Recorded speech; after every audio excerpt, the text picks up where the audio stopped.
Qin Yun menyerang dengan cemas dan tergesa-gesa dengan jurus pedang terkuatnya, yang baru saja ia ciptakan.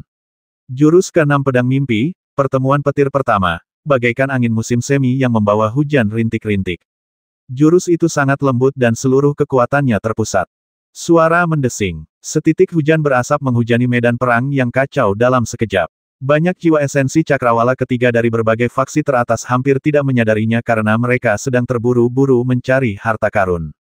Taois Yu, aku sudah lebih baik, jadi ini milikku. Seorang Taois muda dengan mulut menonjol membuat kultivator Taois lain mundur. Hanya dengan mengulurkan tangannya, ia membuat 5 kolom udara buram mengembun di udara. Mereka langsung menuju sekumpulan harta karun yang terbang menjauh tak jauh darinya. Namun, pada saat itu, pedang hujan berkabut milik Qin Yun kebetulan terbang lewat. Demi menyelamatkan Meng Huan, Qin Yun mengarahkan pedang hujan berkabutnya untuk mengambil jalur terpendek. Mencoba merebut hartaku. Ekspresi Taois muda itu berubah ketika melihat pedang terbang itu. Bagi seorang ahli yang kurang dikenal, melontarkan harta dharma begitu dekat, terutama saat harta itu berada dalam jangkauannya, membuat orang berpikir bahwa itu adalah tindakan yang disengaja untuk mengambil harta mereka. Meskipun kekuatan pedang terbang Qin Yun telah menyatu, Taois muda itu masih bisa merasakan ancaman tersembunyinya. Tentu saja, ia tidak berani lengah. Pergi. Saat dia mengalihkan perhatiannya untuk menangkap harta karun itu, dia mengayunkan pengocok di tangan kanannya. Suara mendesing. Ribuan benang dari kocokan itu memanjang dan membentang di langit, banyak di antaranya bersiul untuk mencegat pedang hujan berkabut. Pemuda itu percaya diri. Kocokku adalah harta karun Numinous dan aku telah menyempurnakannya sendiri selama 1000 tahun. Kocokan itu paling ampuh untuk menahan dan menghalangi musuh. Oh Qin Yun, yang terbang dekat di belakangnya, melihat pemandangan ini. Seketika, kilatan cahaya melintas di matanya. Fin Celestial itu sedang menyerang Meng Huan dan rekan-rekannya saat itu, tetapi orang ini sebenarnya mencoba menghalangi pedang terbangnya. Merobek, Qin Yun mengarahkan pikirannya. Gumpalan hujan berkabut yang tampak lembut itu tiba-tiba melonjak kuat, menghasilkan dentuman keras yang membuat jantung semua jiwa esensi cakrawala ketiga yang hadir berdebar kencang. Sebuah robekan raksasa menganga di kehampaan, dan dahsyatnya, membuat semua orang menyadari betapa dahsyatnya serangan itu. Kekuatan pedang terbang Qin Yun cukup untuk membuat ekspresi pemuda itu berubah. Dalam ledakan berikutnya, ribuan benang dari kocokan itu hancur berkeping-keping. Banyak benang yang terbang cepat kembali ke arah pengocok. Pedang terbang yang mengerikan. Kekuatannya mungkin setara dengan seorang dewa langit. Kenapa ahli sekuat itu tiba-tiba muncul di sini? Pemuda itu menjadi khawatir. Sekelompok harta karun ini jumlahnya hanya puluhan. Apa pantas seorang ahli sekuat itu merebutnya dariku dengan kekuatan seperti itu? Seharusnya dia berada tepat di dekat pagoda. Area yang paling dekat dengan pagoda dipenuhi oleh tokoh-tokoh yang terkuat. Semakin dekat, semakin mudah untuk merebut harta karunnya. Paling buruk, aku bisa saja menyerahkan harta karun itu kepadanya. Pemuda itu tak ingin melawan ahli misterius itu. Suara mendesing. Saat dia mempunyai pikiran seperti itu, gumpalan hujan berkabut yang telah meledak melalui benang pengocok itu terbang jauh dengan suara mendesing, ke arah Meng Huan yang jauh. Pemuda itu sedikit terkejut. Baru kemudian ia tersadar. Jadi dia tidak berusaha merebut hartaku. Qin Yun mengendalikan pedang terbang intrinsiknya saat melintasi seluruh medan perang. Kekuatan yang ditunjukkannya dengan mudah menggagalkan benang-benang pengocok membuat para ahli yang menyaksikan situasi tersebut merenung. Namun, gumpalan hujan berkabut itu tidak menuju pagoda di tengah medan perang. Melainkan, ia melesat lurus ke pinggiran medan perang. Oh, apa yang terjadi? Jiwa esensi cakrawala ketiga melihat pedang hujan berkabut terbang ke arah mereka. Karena pedang itu tidak mengancam harta mereka, mereka rela memberi jalan. Mereka semua samar-samar tahu kekuatan pemilik pedang terbang itu. Pedang hujan berkabut memang terbang cepat melewati mereka tanpa menyerang mereka sama sekali. Mengapa pedang terbang ini mengarah ke pinggiran? Siapa yang coba diserang? Semua orang bingung. Tepat saat pikiran ini terlintas di benak kelompok ahli ini, pedang terbang itu telah tiba di sasaran sebenarnya di pinggiran. Kita tidak akan memperebutkan harta karun itu. Biarkan dia yang memilikinya. Wanita berbaju biru, pria kurus, dan Meng Huan tampak pucat pasi dan bercak darah di sudut bibir mereka. Wanita itu dengan cepat mengambil keputusan dan mengumumkannya melalui transmisi suara. Mereka menyerahkan harta karun itu. Semoga saja makhluk surgawi itu berhenti menyerang setelah mendapatkan harta karun itu. Meng Huan dan rombongan punya harapan seperti itu. Mereka ingin tinggal di dunia auguri kuno sedikit lebih lama sehingga mereka bisa memperoleh lebih banyak kesempatan untuk memperoleh lebih banyak harta. Menyerahkan harta karun di depan mereka jauh lebih baik daripada dipaksa pergi dengan token pemindahan. Hahaha, makhluk langit kekar itu akhirnya meraih gugusan harta karun di udara dengan telapak tangannya yang besar. Tangannya yang lain terus membelah ke bawah dengan tongkat panjang itu, tanpa ampun terhadap Meng Huan dan kawan-kawan. Kalian bertiga berani melawanku. Pertama, ia tidak senang dengan pertarungan ketiganya, dan kedua, para Fin Celestial terbiasa melawan para Taois. Ia tentu akan menyerang tanpa ampun jika diberi kesempatan. Dia mendapatkan harta karun itu dan masih menolak untuk pergi. Ketiganya menjadi cemas. Apakah kita menyerah begitu saja? Apakah kita harus meninggalkan dunia auguri kuno sekarang, pikir Meng Huan. Tapi jika aku tidak mengumpulkan harta yang kubutuhkan, aku tidak bisa mempekerjakan Pak Tua tanpa mata. Tanpa bantuannya, kapan aku bisa menemukan ayahku? Tiba-tiba, serangan yang terus-menerus menghantam penghalang mereka berubah arah dengan suara mendesing untuk menghalangi sesuatu di depan makhluk surgawi bertubuh gempal itu. Ia tidak lagi memiliki kesombongan seperti sebelumnya, dan malah tampak sangat serius. Dia benar-benar menyerangku. Makhluk langit kekar itu diam-diam memperhatikan pedang terbang yang mengerikan itu. Ia tak pernah menyangka pedang itu akan menyerangnya. Dia mencengkeram tiangnya dengan kedua tangan dan berusaha menangkis pedang terbang itu ke samping seakan-akan dia sedang mengaduk lautan. Bam! Namun, saat tongkat itu bertemu dengan pedang terbang itu, rasanya seperti sebuah dunia raksasa menghantamnya. Fin Celestial kekar itu tak mampu menangkisnya. Dengan ledakan keras, kehampaan itu hancur berkeping-keping, menyebabkan tubuh raksasa Fin Celestial kekar itu terhuyung mundur lebih dari 10 langkah. Sedangkan pedang hujan berkabut lenyap seketika. Mengusir. Ketika ia muncul lagi, ia berada di belakang makhluk surgawi yang kekar. Jurus keempat pedang mimpi, bulan yang memudar. Sejak dao pedang Qin Yun mencapai alam dewa langit, semua jurus pedangnya sebelumnya mengalami metamorfosis alami. Jurus-jurus tersebut lebih harmonis dan mendalam, dengan kekuatan yang jauh lebih besar. Serangan-serangan itu jauh lebih mudah dan alami. Seni tiang, angin percikan. Tiang yang dipegang Fin Celestial kekar itu langsung berubah menjadi angin badai yang menyelimuti tubuhnya. Ia tidak mudah dihadapi, mengingat ia adalah Fin Celestial puncak cakrawala ketiga. Puah, puah, puah. Pedang hujan berkabut tak terlacak karena menyerang dari segala arah. Meskipun makhluk surgawi kekar itu bertahan sekuat tenaga, tubuhnya dipenuhi luka gores yang dalam, darahnya berceceran di mana-mana. Ia hanya bisa bertahan hidup karena tubuhnya yang luar biasa kuat. Jika tubuhnya lebih lemah lagi, ia mungkin sudah mati karena serangan pertama. Membekukan, Qin Yun akhirnya mendekat. Pedang hujan berkabut mengubah serangannya. Jurus ketiga pedang bagai mimpi, malam dingin bulan cerah.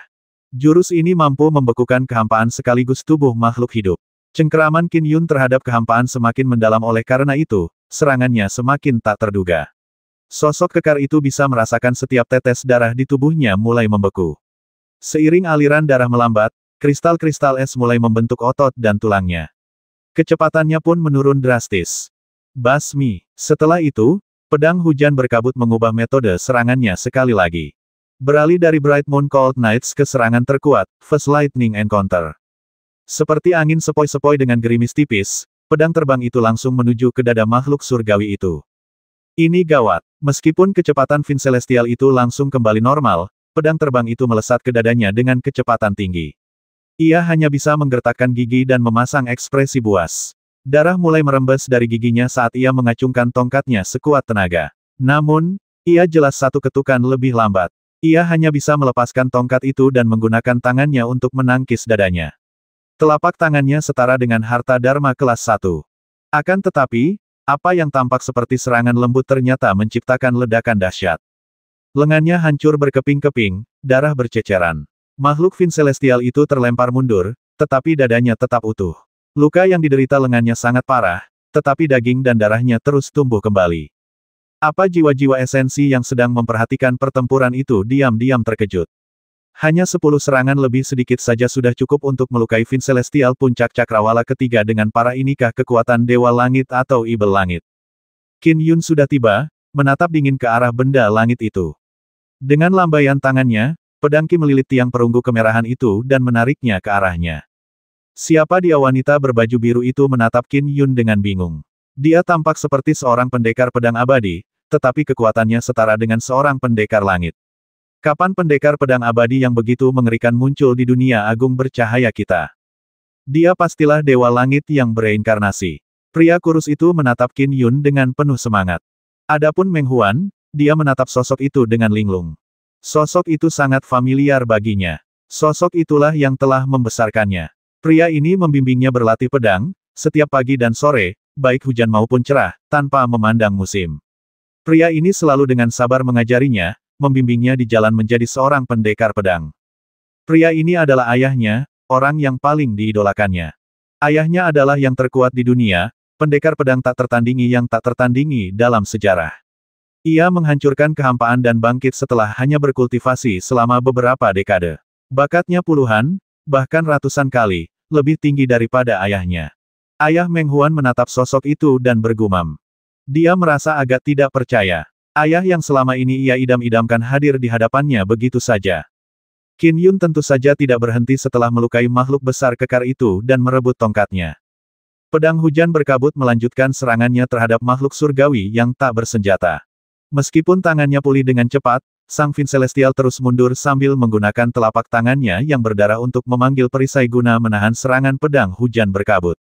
Boom! Perisai itu menghantam tubuh Fin Celestial itu setelah menerima hantaman. Ia terhuyung mundur di udara. Pedang abadi, pedang abadi. Makhluk surgawi bertubuh gempal itu langsung mengirimkan transmisi suara dan tersenyum penuh hormat. Aku tidak mengenalmu, dan aku juga tidak merampas harta karunmu. Aku hanya mengambil beberapa harta karun alam. Itu tidak pantas untuk kau kejar tanpa henti, kan apa ada kesalahpahaman di antara kita. Meskipun ia kehilangan tongkatnya, itu adalah kehilangan yang dapat diterima. Ia tidak ingin dipaksa keluar dari dunia auguri kuno oleh pedang abadi yang misterius, terutama karena pagoda itu baru saja melepaskan harta karun di lantai bawahnya. Salah paham tidak ada. Qin Yun mendengus dingin sementara pedang hujan berkabut tidak menunjukkan tanda-tanda mereda. Wus, wus, wus. Gumpalan hujan berkabut terus-menerus membuat terowongan melalui kehampaan dan, dengan munculnya bulan purnama yang bertambah muda, menyerang makhluk surgawi dari berbagai sudut bagaikan hantu yang marah. Dia bisa bertahan lebih baik saat memegang tongkatnya. Itu adalah senjata yang paling sering dia gunakan, tetapi sekarang, yang dia miliki hanyalah perisai. Itu sebenarnya agak merepotkan. Setiap kultivator memiliki satu senjata pusaka Dharma yang paling cocok untuk mereka. Qin Yun paling jago menggunakan pedang terbangnya, sementara Fin Celestial paling jago menggunakan tongkat. Berhenti. Raungan Fin Celestial Cakrawala ketiga terdengar dari kejauhan. Ia berencana untuk memberikan bala bantuan karena hilangnya setiap puncak Fin Celestial Cakrawala ketiga akan mengurangi total kekuatan para Fin Celestial di medan perang. Apa kau anggap aku hanya balok kayu? Apa kau mengabaikanku seorang ahli Taois jiwa esensi Cakrawala ketiga di samping makhluk surgawi menyerang untuk menahannya? Ada 5 makhluk surgawi dari Cakrawala ketiga yang bergerak untuk memberikan bantuan, tetapi hampir semuanya tertahan. Hanya satu dari mereka yang melepaskan aliran cahaya sebagai upaya menyerang dari jauh. Namun, Qin Yun dan rekan-rekannya berada di pinggiran. Bantuan apapun akan membutuhkan waktu untuk sampai ke mereka. Waktu yang cukup bagi makhluk seperti Qin Yun untuk melancarkan lebih dari 10 serangan. Pedang hujan berkabut meninggalkan luka menganga di tubuh Fin Celestial kekar itu, tetapi ia tetap hidup. Ia jelas tahu situasi di mana ia bisa melawan dan situasi di mana ia tidak mampu melawan. Oh tidak, akibat luka parah yang dideritanya, kehilangan satu lengan menciptakan kelemahan dalam pertahanan Sang Fin Celestial. Pedang hujan berkabut melesat tepat ke dadanya dengan kilatan. Orang pembawa sial, aku pergi. Keraguan-raguan pasti akan menimbulkan masalah. Fin Celestial bertubuh gempal itu bertahan hingga hari ini karena ia bertindak tegas. Ketika ia merasakan kematian yang mengancam dari pedang terbang itu, ia segera mengaktifkan token transferensi. Berdengung, fluktuasi spasial turun menimpanya, membungkusnya, dan menariknya dengan kuat menembus kehampaan. Ia pun terhanyut. Seorang dewa langit ketiga dari puncak Cakrawala ketiga terpaksa meninggalkan dunia auguri kuno. Para Fin Celestial ini, sama sekali bukan seperti Tuan Tua Chu yang pernah dilawan Qin Yun sebelumnya. Sebaliknya, mereka adalah murid dari faksi-faksi teratas di dunia agung yang berkilau. Formulasi Dharma yang mereka kembangkan dan harta Dharma yang mereka miliki semuanya sangat mengesankan. Qin Yun baru bisa menekan lawan-lawannya setelah dao pedangnya mencapai alam langit abadi. Kekuatannya tidak akan jauh berbeda dibandingkan dengan para Fin Celestial sebelum terobosannya. Wus! Aliran cahaya itu akhirnya terbang dari kejauhan. Bahkan sebelum sampai, makhluk surgawi bertubuh gempal itu terpaksa melarikan diri. Qin Yun menoleh untuk melihat. Aliran cahaya itu terhenti. Itu adalah proyektil merah tua yang segera kembali dari tempat asalnya. Qin Yun tidak melanjutkan masalah itu.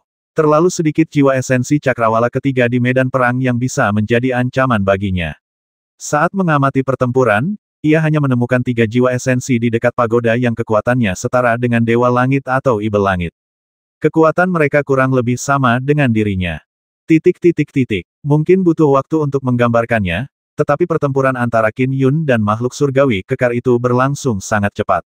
Berakhir dalam sekejap mata. Karena itu, Meng Huan masih tenggelam dalam kegembiraannya. Adik-adik, ayo kita ucapkan terima kasih kepada senior ini secepatnya. Kita tidak boleh meremehkannya dengan cara apapun. Wanita berbaju biru itu mengirimkan transmisi suara kepada adik-adiknya. Ya, ayo, adik Meng, kita ke sana cepat, kata pria kurus itu melalui transmisi suara. Meng Huan menatap sosok Qin Yun dan bergumam pelan, ayah. Dia selalu ingin bertemu ayahnya, tetapi kini saatnya telah tiba, dia terpaku di tempatnya berdiri. Apa yang baru saja kau katakan? Pria kurus itu membelalakkan matanya. Adik Meng, apa yang baru saja kau katakan? Ayah wanita itu menatap Meng Huan dengan heran. Adik Meng, apakah kau memanggil ayahmu? Mata Meng Huan masih tertuju pada Qin Yun. Ia menatap ayahnya. Tatapan mata dan temperamennya masih sama seperti dulu. Lagi pula, ia sangat mengenal ayahnya. Namun, justru karena alasan inilah Meng Huan samar-samar bisa merasakan kesedihan yang terpendam jauh di lubuk hati ayahnya. Pada saat itu, penampilan atau temperamen seseorang tak perlu lagi dilihat. Perasaan yang muncul dari ikatan kekerabatan mereka saja, sudah cukup baginya untuk memastikan bahwa orang di hadapannya adalah ayahnya. Ayah sepertinya mengalami beberapa perubahan dalam beberapa tahun terakhir, pikir Meng Huan. Ia sangat yakin bahwa orang di hadapannya adalah ayahnya. Ia yakin ayahnya pasti mengalami sesuatu yang traumatis, yang menyebabkan sedikit kesedihan yang tidak ada saat ia naik ke surga. Qin Yun memperhatikan proyektil yang jauh itu terbang kembali sebelum dia menoleh untuk melihat Meng Huan. Meng Huan juga menoleh ke arah ayahnya. Pada saat itu, tatapan mereka bertemu. Qin Yun tersenyum sambil berkata, Huan Ayah, mata Meng Huan memerah. Itu benar-benar dia. Wanita dan pria di sampingnya membelalakkan mata mereka. Ayah yang selama ini dicari-cari oleh adik Meng Huan, apakah pedang misterius ini abadi? Wanita itu tak percaya. Pria itu langsung berkata melalui transmisi suara, kakak senior, itu tidak benar. Waktu di dunia asal adik Meng Huan jauh lebih cepat daripada di dunia kita. Menurut perkiraan cepat, ayahnya baru menghabiskan beberapa tahun di dunia agung bercahaya kita setelah kenaikannya. Mampukah dia menandingi seorang dewa langit hanya dalam beberapa tahun? Adik Meng Huan dilatih secara khusus oleh Sekte Tripod Giok kita setelah kenaikannya, dan yang telah dicapainya hanyalah puncak cakrawala kedua. Bukankah dia bilang bakat ayahnya jauh lebih tinggi daripada bakatnya? Wanita itu memperhatikan keduanya. Dia masih mempertahankan kefanaannya, tetapi kekuatannya setara dengan seorang dewa langit. Ayah dari adik junior kita ini, terlalu misterius. Ayah, kemana ayah pergi setelah naik ke dunia agung yang bercahaya? Tanya Meng Huan cemas. Aku sudah mencari di panggung kenaikan, tapi tak menemukan ayah. Aku mencari berita tentang semua jiwa esensi yang kuat di dunia, tapi tak berhasil. Aku bahkan meminta bantuan Dewa Langit Sekteku untuk mengetahui lokasi ayah, tapi ayah tak kunjung ditemukan. Qin Yun menatap Meng Huan dan diam-diam merasa malu. Saat itu, ia sempat memberitahu putranya bahwa mereka bisa bertemu lagi setelah putranya naik sebagai bentuk penyemangat. Namun kenyataannya, dia telah kembali ke dunia Great Chang. Saya akan menjelaskan semuanya setelah kita meninggalkan tempat ini, kata Qin Yun. Baiklah, Meng Huan mengangguk. Dia jelas sangat patuh pada ayahnya. Ngomong-ngomong, ini kakak laki-laki dan kakak perempuan seniorku dari Sekte Tripod Giokku. Meng Huan segera memperkenalkan pria dan wanita di sampingnya. Keduanya langsung membungkuk. Salam, senior. Ayah misterius adik laki-laki mereka, memiliki kekuatan yang setara dengan seorang dewa langit hanya setelah beberapa tahun naik ke alam dewa. Apalagi yang bisa dia capai di masa depan. Pada dasarnya, dia adalah sosok yang hanya bisa mereka kagumi. Bakat adik Meng Huan jauh lebih tinggi daripada kita. Dia punya ayah yang bahkan lebih mengerikan. Dia pasti akan terkenal di masa depan. Kenapa aku tidak punya ayah sekuat itu? Pikir pria itu. Sementara itu, Pada titik waktu ini, banyak pertempuran di medan perang telah berakhir. Tumpukan harta karun alam itu semuanya telah dirampas bersih. Suara mendesing. 3 aliran cahaya terbang dari kejauhan. Mereka adalah 3 jiwa esensi cakrawala ketiga dari Sekte Tripod Giok. Salam, rekan Taois, saya Sue Yun Bai Yigu, Pei Chou dari Sekte Tripod Giok. Ketiganya tampak sangat ramah dan menatap Qin Yun dengan tatapan penuh niat baik. Lagi pula, mereka sudah melihat bahwa kekuatannya setara dengan seorang dewa langit. Dia lebih kuat dari mereka. Salam, rekan-rekan Taois dari Sekte Tripod Giok, saya Meng Yiqiu. Qin Yun menatap Meng Huan dan berkata, Meng Huan adalah putra saya. Saya baru tahu bahwa dia bergabung dengan Sekte Tripod Giok hari ini. Haha, kita sudah sering mendengar betapa dia ingin menemukan ayahnya, kata seorang pria berjubah biru sambil tertawa. Senyumnya kepada Meng Huan pun semakin ramah. Selamat, adik Meng, kata Sue Yun dan Bai Yigu sambil tersenyum. Meng Huan merasa sangat tersanjung. Ketiganya termasuk murid jiwa esensi cakrawala ketiga terbaik di Sekte Tripod Giok. Mereka memiliki peluang untuk bertahan dari kesengsaraan surgawi dan menjadi dewa langit jika terus berkultivasi dengan baik. Oleh karena itu, para pengikut jiwa esensi pada umumnya hanya mengagumi mereka. Mereka bertiga tidak pernah memperhatikannya selama ini. Sue Yun dan Bai Yigu terkejut. Dia baru naik tahta beberapa tahun yang lalu. Ya, dia baru naik tahta bertahun-tahun yang lalu. Aku yakin kalian berdua tahu apa artinya itu, kata Pei Chou dalam transmisi suaranya. Dia punya kekuatan seperti itu setelah waktu yang begitu singkat. Sue Yun merasa tak percaya. Mengerikan sekali. Bai Yigu bergidik. Dia bisa menandingi seorang dewa langit dalam waktu sesingkat itu. Hampir pasti dia bisa mencapai ranah dewa langit cakrawala keempat. Bahkan mungkin saja dia bisa mencapai ranah dewa langit cakrawala ketujuh, kata Pei Chou melalui transmisi suara. Ya, Sue Yun dan Bai Yigu sama-sama tercengang. 9 cakrawala di alam Sky Immortal dibagi menjadi 3 sub-alam utama. Setiap cakrawala ketiga merupakan langkah maju yang besar. 3 cakrawala pertama adalah yang paling umum terlihat. 99% Sky Immortal berada di 3 cakrawala pertama. Namun, untuk mencapai ranah Sky Immortal cakrawala keempat, kesulitannya sama sulitnya dengan bagaimana seorang Conate Golden Core mencapai ranah jiwa esensi. Sedangkan untuk cakrawala keempat hingga keenam, relatif mudah. Yang dibutuhkan hanyalah waktu dan usaha. Bagi seorang Sky Immortal dari cakrawala keenam untuk mencapai cakrawala ketujuh, itu juga sangat sulit. Kesulitannya sama seperti jiwa esensi yang berhasil melewati kesengsaraan surgawi untuk menjadi seorang Sky Immortal. Cakrawala ketiga itu merupakan hambatan besar untuk masuk. Misalnya, sebagai sekte teratas di dunia agung yang berkilau, Sekte Tripod Giok memiliki ribuan dewa langit. Namun, satu-satunya yang mencapai ranah dewa langit cakrawala ketujuh hanyalah Master Sekte Tripod Giok dan pelindung daunnya.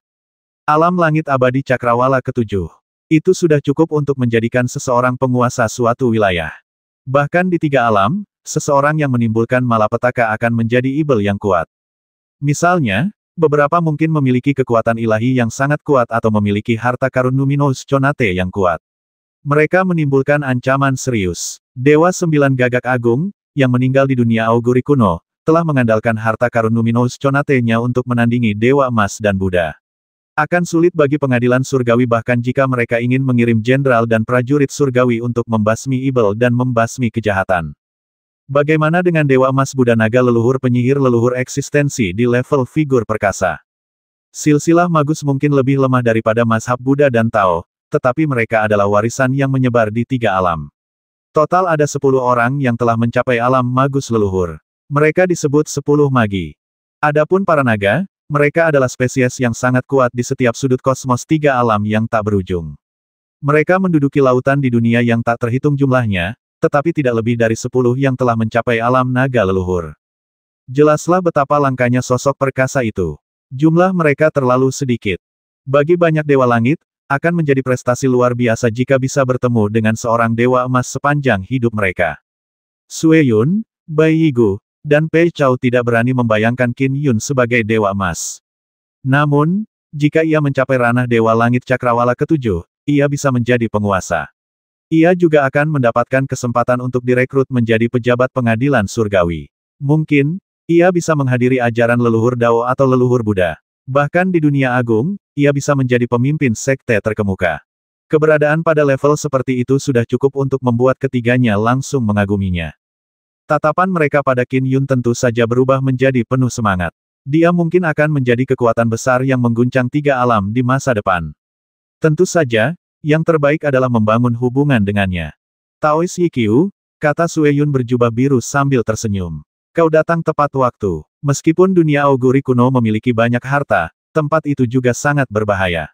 Tidak mudah mendapatkan banyak harta numinous. Jadi, kemunculan pagoda harta ini adalah kesempatan yang sangat langka. Jika kita bisa membuka segel pagoda, kita bisa mendapatkan banyak harta. Dengan kekuatanmu, dan kami bertiga sebagai pelengkapmu, kita mungkin bisa mendapatkan banyak harta. Ya, sahut Pei Chou segera. Selain dirimu, ada 3 jiwa esensi lain yang hadir dengan kekuatan setara dengan alam abadi langit. Mereka adalah kakak senior Yu dari Sekte Cahaya Emas, Dewa Magus Jian dari Gerbang Magus, dan Raja Ibel Giok dari Sekte Ibel Ilusi. Kakak senior Yu juga seorang Taois, jadi kita bisa bergabung. Dengan begitu, kita bisa mendapatkan lebih banyak harta karun. Ya, Taois Yiqiu, kaulah intinya, dan kami tentu akan bekerja sama denganmu dengan memberikan pujian, kata Bai Yigu. Trio ini bisa dibilang hanya biasa di antara sekian banyak jiwa esensi cakrawala ketiga di berbagai faksi. Lagi pula, semua yang datang ke dunia auguri kuno adalah elit dari faksi teratas. Yang paling menonjol adalah kakak senior Yu dan Dewa Magus Jian, begitu pula Jade Finlert. Sekarang, ada pasukan tempur Sky Immortal tambahan.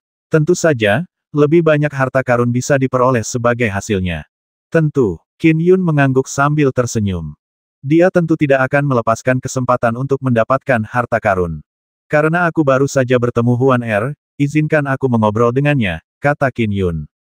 Tidak usah terburu-buru. Sue Yun tersenyum sambil menatap pagoda harta karun di kejauhan. Sekelompok jiwa esensi sedang memukulnya berulang kali untuk memecahkan tingkat pagoda yang lebih tinggi sesegera mungkin. Mereka membutuhkan setidaknya 5 menit untuk memecahkannya. Qin Yun mengangguk sedikit. Ayah naik lebih awal dariku.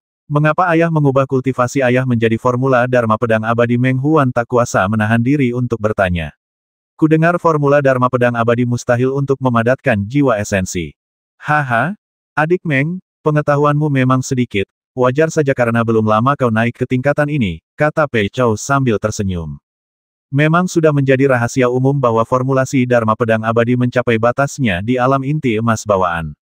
Namun, legenda menyebutkan tentang sebuah pusaka pedang abadi yang diciptakan oleh salah satu dari 3 murni Daois kita, leluhur Dao Agung tertinggi. Pusaka itu sungguh dapat dianggap menghancurkan semua dharma hanya dengan satu pedang. Namun, berlatih di bawah garis kultivasi pedang langsung dari garis keturunan agung tertinggi sangatlah sulit. Namun, dengan bakat Daois Yiqiu, dia pasti telah memperoleh pusaka itu. Sambil berbicara, ia tersenyum memuja Qin Yun. Dari sudut pandangnya, seseorang yang naik ke dunia mereka tidak akan pernah mengubah kultivasinya menjadi formulasi Dharma Pedang Abadi yang tidak memiliki potensi. Seseorang hanya akan beralih setelah memperoleh formulasi Dharma dari garis keturunan agung tertinggi. Selain itu, bakat Qin Yun sangat luar biasa. Saya bukan dari garis keturunan agung-agung, kata Qin Yun. Ia tidak berniat menyembunyikan kebenaran. Tidak, ketiganya terkejut. Tidak perlu membahas detailnya. Sambil berbicara, Qin Yun membawa Meng Huan ke samping. Ia bahkan mengisolasi mereka berdua dengan domain daunnya sebelum berbicara dengan putranya. Aneh. Pei Chou dan rombongan bingung. Dia bukan dari garis keturunan pedang abadi agung. Pei Chou bingung. Lalu, kenapa dia berkultivasi menjadi pedang abadi? Dia jelas bukan orang bodoh, mengingat kekuatannya seperti Dewa Langit. Pasti ada alasan lain, kata Sue Yun. Itu mungkin rahasia besar, kata Bai Yigu. Kita harus melaporkan situasi Meng Yiqiu kepada sekte, kata Pei Chou melalui transmisi suara. Lagi pula, dia menyamai seorang Dewa Langit hanya beberapa tahun setelah kenaikannya. Jika dia tidak direkrut ke dalam garis keturunan agung tertinggi, garis keturunan awal primordial kita harus merekrutnya. Jika kita berhasil, kita juga akan diberi hadiah. Oh, mata Sue Yun dan Bai Yigu berbinar saat mereka langsung mengangguk. Seketika itu juga mereka mulai menghubungi sekte mereka melalui harta transmisi mereka untuk melaporkan masalah tersebut secara terperinci. Qin Yun dan Meng Huan terisolasi dalam wilayah daunnya. Meng Huan tak kuasa menahan diri untuk berkata, Ayah, Energi spiritual langit dan bumi dunia asal kita tipis dan formulasi dharma kultivasi kita sangat lemah. Tanpa formulasi dharma untuk mengolah jimat atau mantra dharma, atau pemurnian harta dharma apapun yang tersedia, sangat mudah bagi kita untuk mengubah formulasi dharma kultivasi kita yang masih mentah. Mengapa ayah beralih ke formulasi dharma pedang abadi? Apakah seorang ahli mewariskan ajarannya kepadamu? Qin Yun menatap putranya. Dunia asal kedua yang dialaminya dalam mimpi 100 tahun itu memang sangat lemah. Mereka bertarung dengan senjata jarak dekat. Harta karun dharma jimat-jimat pedang terbang dan pedang abadi tidak ada yang seperti itu. Mereka bahkan tidak memiliki formulasi dharma yang dianggap ampuh. Meskipun kekuatan dharma mereka lemah, mereka masih memiliki peluang untuk mencapai ranah inti emas bawaan. Meskipun demikian, seseorang harus melangkah ke bawah hanya untuk memadatkan inti emas bawaan yang paling biasa di dunia itu. Sedangkan untuk inti emas berwarna ungu keemasan, itu mustahil, bahkan dalam mimpi terliar sekalipun. Tetapi, itu adalah pedang bermata dua. Karena formulasi dharma dunia itu begitu lemah, seseorang dapat dengan mudah mengubah kultivasinya menjadi formulasi dharma tingkat atas setelah kenaikannya. Meng Huan memasuki Sekte Tripod Giok dan secara alami beralih ke formulasi dharma tingkat atas yang disediakan oleh Sekte Tripod Giok. Sedangkan bagi Qin Yun, kekuatan dharma pedang abadi miliknya sangatlah murni, membuatnya mustahil untuk mengubah kultivasinya. Terlalu banyak orang di sini. Tidak pantas untuk membahas detailnya sekarang. Aku akan menceritakan lebih banyak setelah kita meninggalkan dunia auguri kuno. Qin Yun segera bertanya, ngomong-ngomong, ceritakan apa yang terjadi di tahun-tahun setelah kenaikanku. Ya, Meng Huan mengangguk. Ibu dan bibi meninggal beberapa dekade setelah Anda naik ke surga karena mereka tidak mencapai alam bawaan. Yuxiang dan Yan Qin Yun merasakan emosi campur aduk. Meng Yuxiang adalah adik perempuannya di dunia itu, dan Gong Yan adalah ibu kandung putranya, Meng Huan.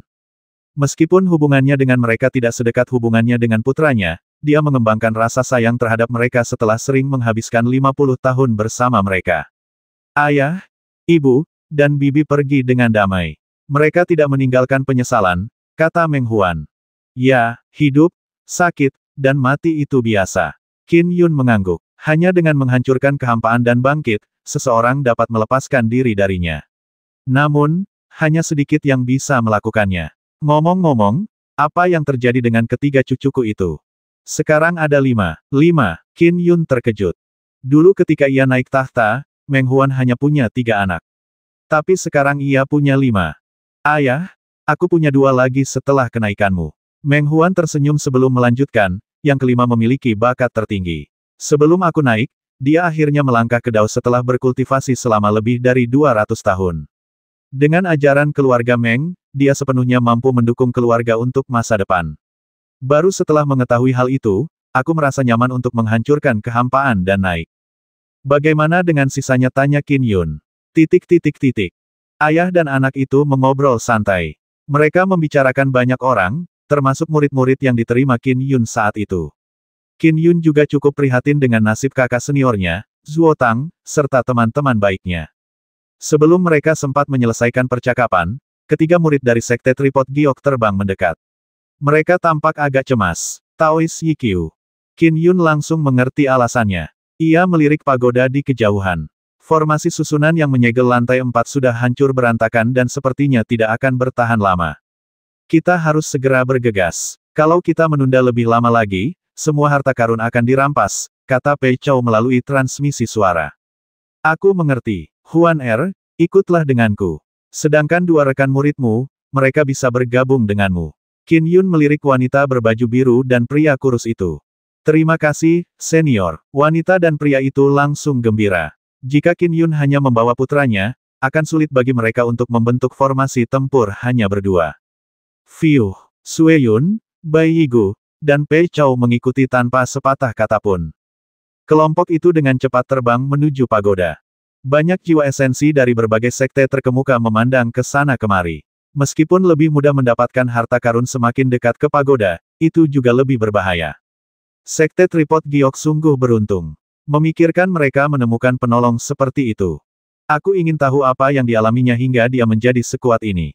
Banyak prajurit bergumam dalam hati. Qin Yun dan rombongan terbang cepat menuju pagoda, menyebabkan kelompok jiwa esensi yang paling dekat dengan pagoda mati-matian menyerang segel susunan. Gemuruh. Pagoda bergetar hebat. Harta Dharma yang tergantung di tenda lantai 4 berubah menjadi aliran cahaya yang berterbangan ke segala arah. Semuanya adalah harta Dharma tingkat transenden. Dewa Magus Jian menghunus tombak yang ia lemparkan untuk merebut harta karun. Meskipun garis keturunan magi relatif lemah, Jian memiliki kekuatan yang setara dengan Dewa Langit atau Ibel Langit. Ia tentu saja mampu bersaing dalam hal merebut harta karun. Dan dua ahli lainnya dengan kekuatan Sky Immortal atau Skyfin memiliki banyak rekan. Mereka semua bertindak dengan panik. Buru-buru, Sue Yun, Bai Yigu, dan Pei Chao terkejut. Namun mereka sedikit terlalu lambat. Pergi, Qin Yun melambaikan tangannya, dan setitik kabut hujan melesat dari ujung jarinya. Seketika, kabut itu menembus kehampaan dan menghilang. Ketika muncul kembali, ia menyapu dua aliran cahaya harta Dharma sebelum menyapu ke depan untuk aliran ketiga. Bantu Taois Yikyu, Sue Yun dan rombongan segera menggunakan teknik mereka. Qin Yun menyembunyikan jimat dao dan pedang terbang daun hijau di lengan bajunya. Setelah dao pedangnya mencapai alam Sky Immortal, kekuatan pedang terbang daun hijau meningkat pesat. Hanya dengan menggunakan Cyclic Sword Flash saja sudah cukup untuk menangkis sosok seperti Jian atau Jade Finlord. Ia cukup yakin akan hal itu. Bagaimana dengan memaksa Qin Yun bertahan dengan pedang terbang intrinsiknya, tak seorang pun yang hadir memenuhi syarat. Tidak mudah bagi Qin Yun untuk mendapatkan satu pun harta karun luminous berkualitas rendah di dunia auguri kuno. Oleh karena itu, ia harus berusaha sekuat tenaga untuk mendapatkan banyak harta karun di pagoda. Setelah selesai mengumpulkan harta karun, Qin Yun berencana kembali ke dunia Great Chang. Lagi pula, ia sudah mengumpulkan cukup banyak harta. Situasi Xiao Xiao masih belum diketahui. Semakin lama ia menunda, semakin berbahaya. Terlebih lagi, ia telah melihat putranya di dunia auguri kuno. Ia sudah sangat puas. Perebutan harta karun di dunia auguri kuno terus berlanjut. Di Sekte Tripod Giok, sekte ini diciptakan oleh Perfected Jade Tripod, salah satu dari 12 dewa emas di bawah naungan dewa surgawi awal purba dari 3 dewa murni Tao.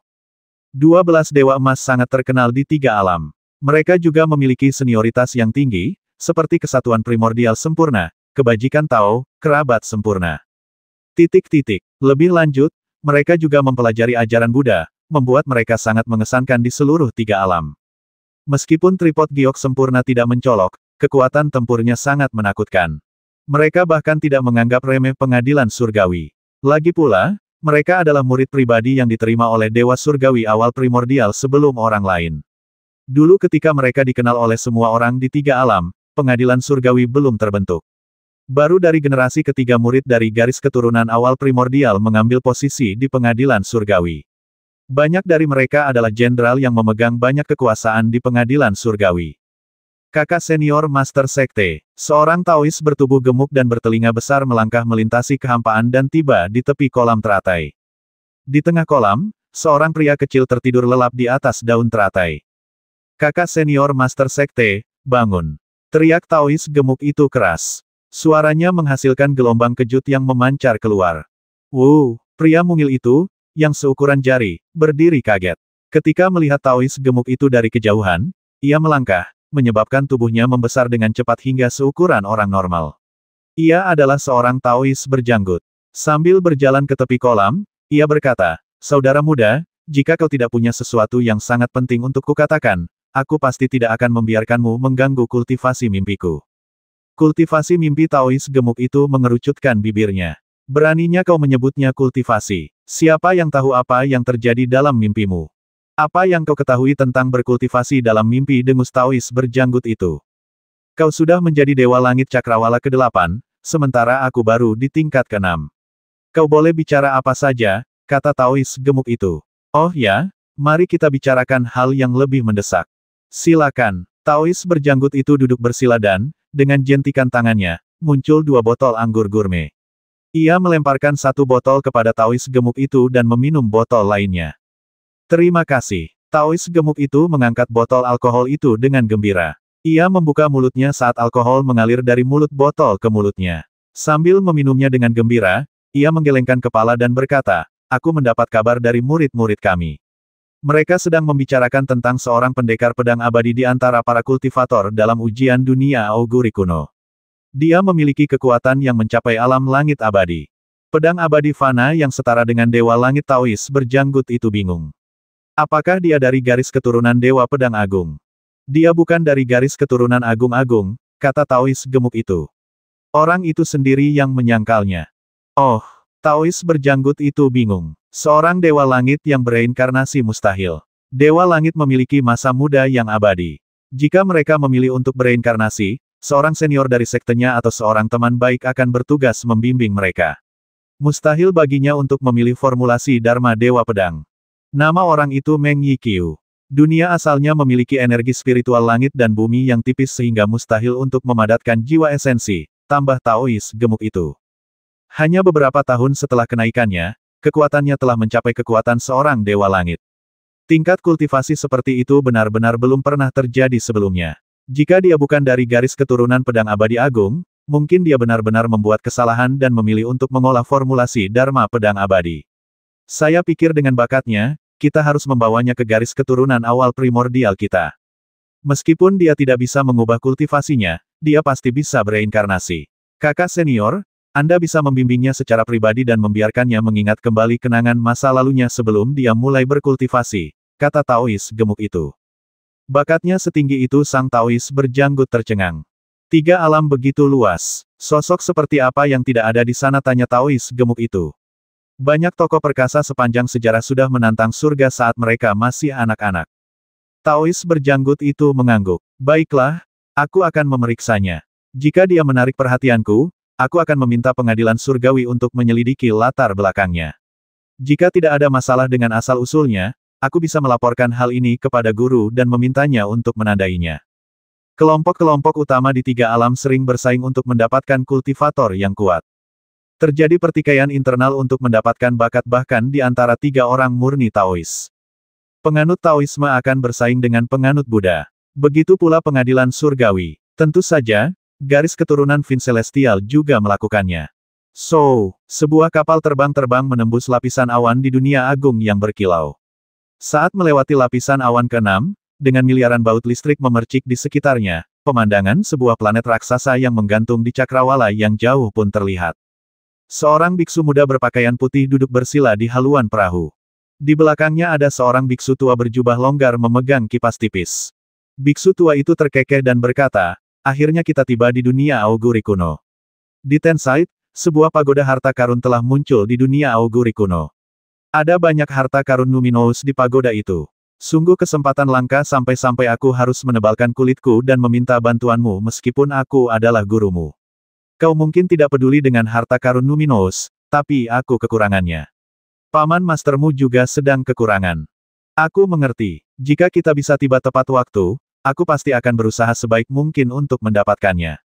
Biksu berpakaian putih itu membuka matanya begitu tenang bagaikan kosmos berbintang yang tak berujung. Tapi guru, semua ini hanyalah harta duniawi yang menyebabkan perselisihan. Kita umat Buddha memiliki kekuatan ilahi yang dahsyat, dan jika kita mendedikasikan diri untuk mengembangkan kekuatan ilahi ini, bukankah kita akan menjadi lebih kuat daripada jika kita menghabiskan waktu berlomba-lomba mendapatkan harta karun luminous kepala biara? Bukankah Anda pernah berkata bahwa harta karun luminous pada akhirnya dimurnikan oleh manusia, bahkan jika dimurnikan dalam hati seseorang, itu akan jauh lebih rendah daripada harta dharma intrinsik atau kekuatan ilahi intrinsik? Ya. Apa yang kau katakan memang benar, kata biksu tua itu segera. Tapi Tenside, kita masih membutuhkan harta dharma untuk membantu perjalanan kita keliling dunia. Sedangkan untuk mengembangkan kekuatan suci yang kuat sulit untuk memahaminya, bahkan sekadar dasar, dan bahkan lebih sulit lagi untuk meraih kesuksesan. Harta dharma tidak semudah itu dikembangkan. Sedangkan untuk harta dharma intrinsik, lebih langka daripada formulasi dharma. Jauh lebih cepat untuk mencari harta dharma eksternal. Biksu berpakaian putih itu mengangguk dan tidak mengatakan sepatah kata pun. Suara mendesing. Meskipun biksu tua itu bergegas ke sana dengan seluruh kekuatannya, masih akan memakan waktu lebih dari 1 jam untuk tiba di planet tempat dunia auguri kuno berada. Terdapat sebuah kompleks istana di pintu masuk dunia auguri kuno. Di dalamnya terdapat pos-pos terdepan dari banyak sekte terkemuka. Namun, saat itu terjadi kehebohan. Banyak dewa langit, bodhisattva, dewa langit, magi agung, dan ibel langit berkumpul di sana dalam kelompok-kelompok kecil. Lihat, itu Arhat Tenside dari biara Thundercelap. Arhat Tenside juga ada di sini. Arhat Tenside dikatakan sebagai salah satu jiwa esensi terbaik di seluruh alam agung yang bercahaya. Sekelompok Dewa Langit, Bodhisattva, dan Grand Magi tengah berbincang-bincang. Haha, seorang biksu berjubah longgar turun bersama seorang biksu muda berpakaian putih. Ia berkata sambil tersenyum, biara tundercelapku masih ada beberapa noda. Tensai, cepat masuk. Ya, biksu berpakaian putih mengeluarkan token transferensi dan langsung memicunya. Dengan suara mendesing, dia lenyap. Pendeta keajaiban ketiadaan, kenapa keberuntunganmu begitu baik kau pergi ke kuil kecil yang buruk dan menemukan murid seperti itu, kata seekor naga langit berbaju zirah emas sambil tersenyum. Hanya dengan sutra teratai Dharma biasa, ia berhasil menempa tubuhnya menjadi tubuh emas Arhat. Kapan hal itu mungkin terjadi dengan sutra teratai Dharma? Jika Arhat Tensai tidak memilih untuk berkultivasi dalam kekuatan suci negara Buddha dalam telapak tangan, dia pasti sudah lama mencapai alam bodhisattva. Semua orang memujinya. Dunia agung yang bercahaya adalah dunia luas yang penuh dengan makhluk tak terhitung jumlahnya. Dunia ini juga merupakan titik berkumpul bagi orang-orang dari dunia kecil yang telah naik ke atas. Wajar saja jika ada banyak jenius kultivasi. Dan Arhat Tensai adalah salah satu yang terbaik di biara tundercelap. Ia berkultivasi dalam kekuatan suci Buddha Gautama yang dahsyat, negara Buddha di telapak tangan. Sangat sulit untuk memahami kekuatan suci ini. Seseorang perlu membangun fondasinya sejak awal. Meskipun biara tundercelap memiliki banyak kekuatan suci yang dahsyat dalam warisannya, Arhat Tensai telah mengarahkan pandangannya pada negara Buddha di telapak tangan. Ia mendedikasikan dirinya untuk mengolahnya dan telah memperoleh banyak pencapaian darinya.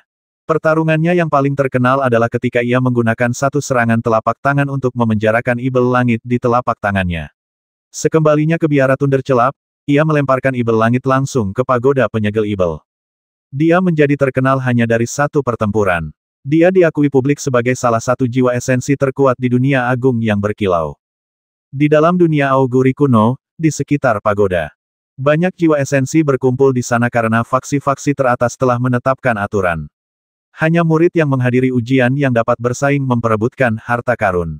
Setiap 100 tahun, akan ada 1 tahun istirahat. Selama periode ini, para murid dilarang masuk. Selain itu, banyak sekte besar akan berinisiatif menanam beberapa harta karun biasa karena harta karun tersebut adalah yang paling umum diambil. Pada waktu yang sama, setelah para pengikutnya menjelajahi sebagian besar tanah berbahaya tertentu, para dewa langit abadi, dan penyihir agung juga akan mencoba untuk menjelajah ke sana. Kandidat uji coba masuk pada waktu yang berbeda dari Sky Immortals dan Sky Gods.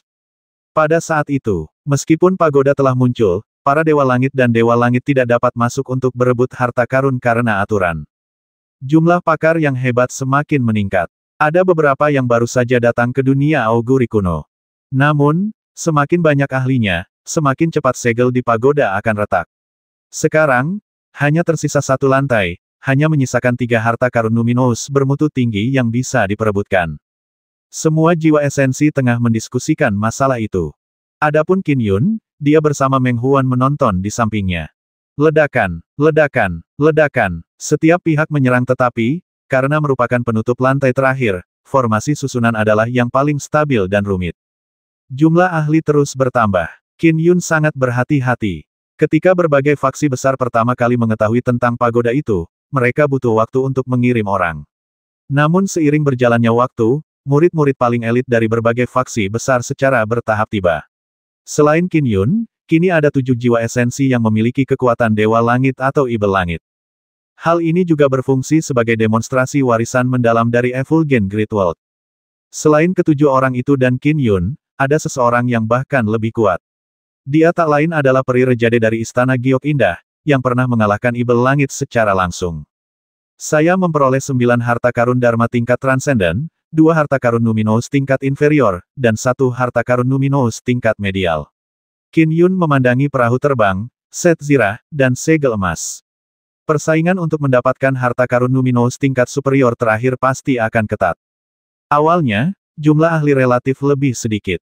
Bagaimanapun, Qin Yun adalah salah satu dari 4 orang dengan kekuatan tempur setara Dewa Langit. Ia memiliki keunggulan besar. Sekarang, dengan semakin banyaknya pakar yang hadir, Qin Yun tidak memiliki banyak keyakinan dalam perebutan akhir untuk harta karun luminous bermutu tinggi. Akhirnya, di bawah usaha terpadu semua jiwa esensi, terdengar dengungan yang dalam dan beresonansi. Perahu terbang, perlengkapan zirah, dan segel emas yang tergantung di lantai atas tenda pagoda terbang ke berbagai arah. Harta karun Numinous bermutu tinggi. Itu milikku. Semua orang memberikan segalanya. Ada hantu burung dewa merah di belakang peri Rejade. Api memancar keluar saat kobaran api yang mengerikan mengubah ekspresi para jiwa esensi di sekitarnya secara drastis. Di tengah kobaran api, seutas tali melesat keluar dan dengan cepat melilit harta karun Numinous kelas atas yang paling dekat dengan peri Rejade, Set Baju Zirah. Sebagai jiwa esensi terkuat yang hadir, tak seorang pun bertarung dengannya untuk memperebutkan harta karun itu. Persaingan untuk kapal terbang dan guk-guk laut emas jauh lebih intens. Saat segel emas terbang mendekati Qin Yun, ia pun ikut bergabung dalam pertempuran memperebutkan segel emas tersebut. Puluhan bulu dan sambaran petir beradu di kejauhan. Di tengah rentetan serangan, setitik hujan berkabut muncul dari kehampaan, menyambar segel emas itu seketika, sementara ia segera melarikan diri. Orang pembawa sial. Ketika seorang pria berkepala burung dan sesepuh berjubah abu-abu melihat ini, mereka segera berhenti berkelahi satu sama lain dan menyerang Qin Yun bersama-sama.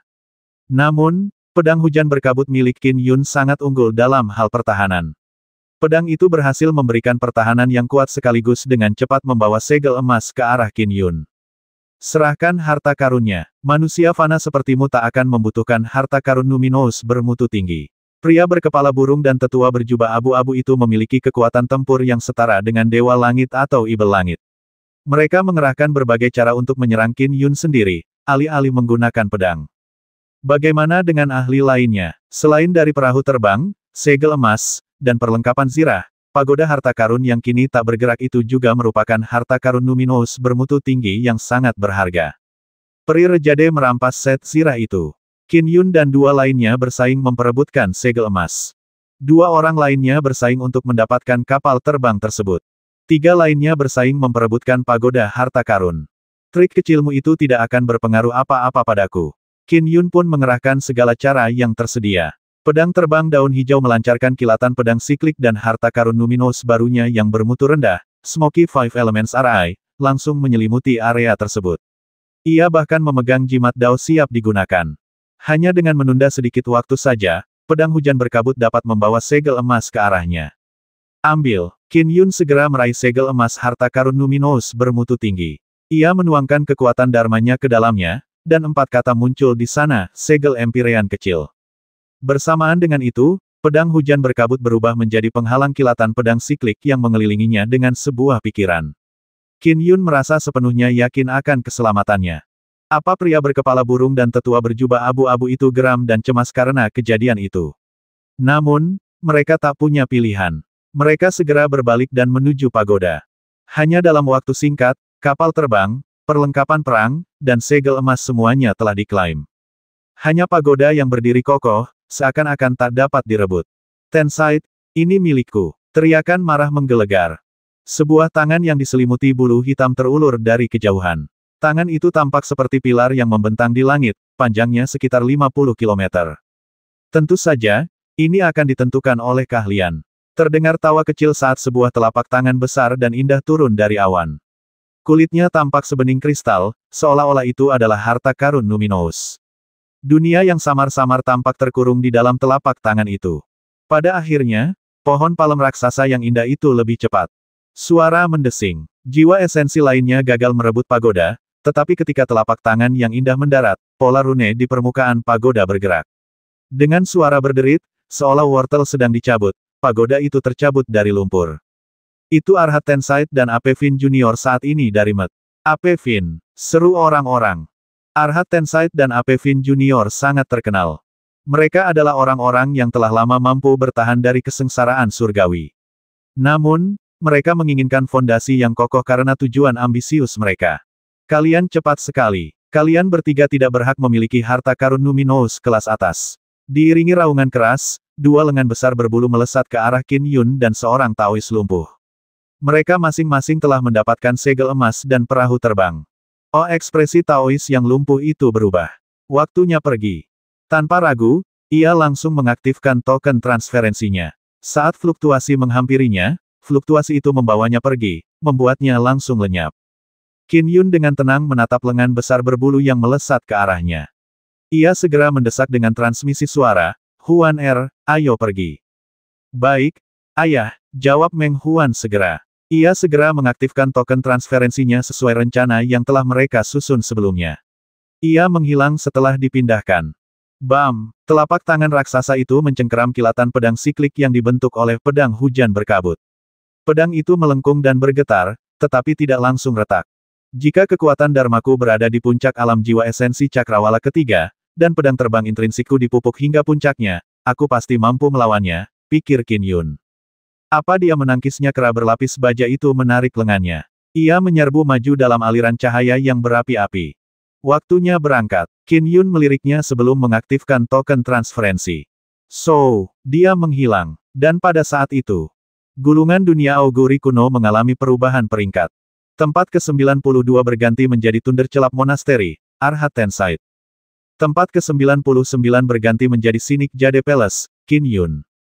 Pintu masuk ke dunia auguri kuno merupakan rumah bagi banyak poster depan sekte-sekte terkemuka. Karena kemunculan pagoda tersebut, tempat itu menjadi ramai. Sekelompok Dewa Langit dan Dewa Langit berkumpul di sana, mengobrol sambil menunggu.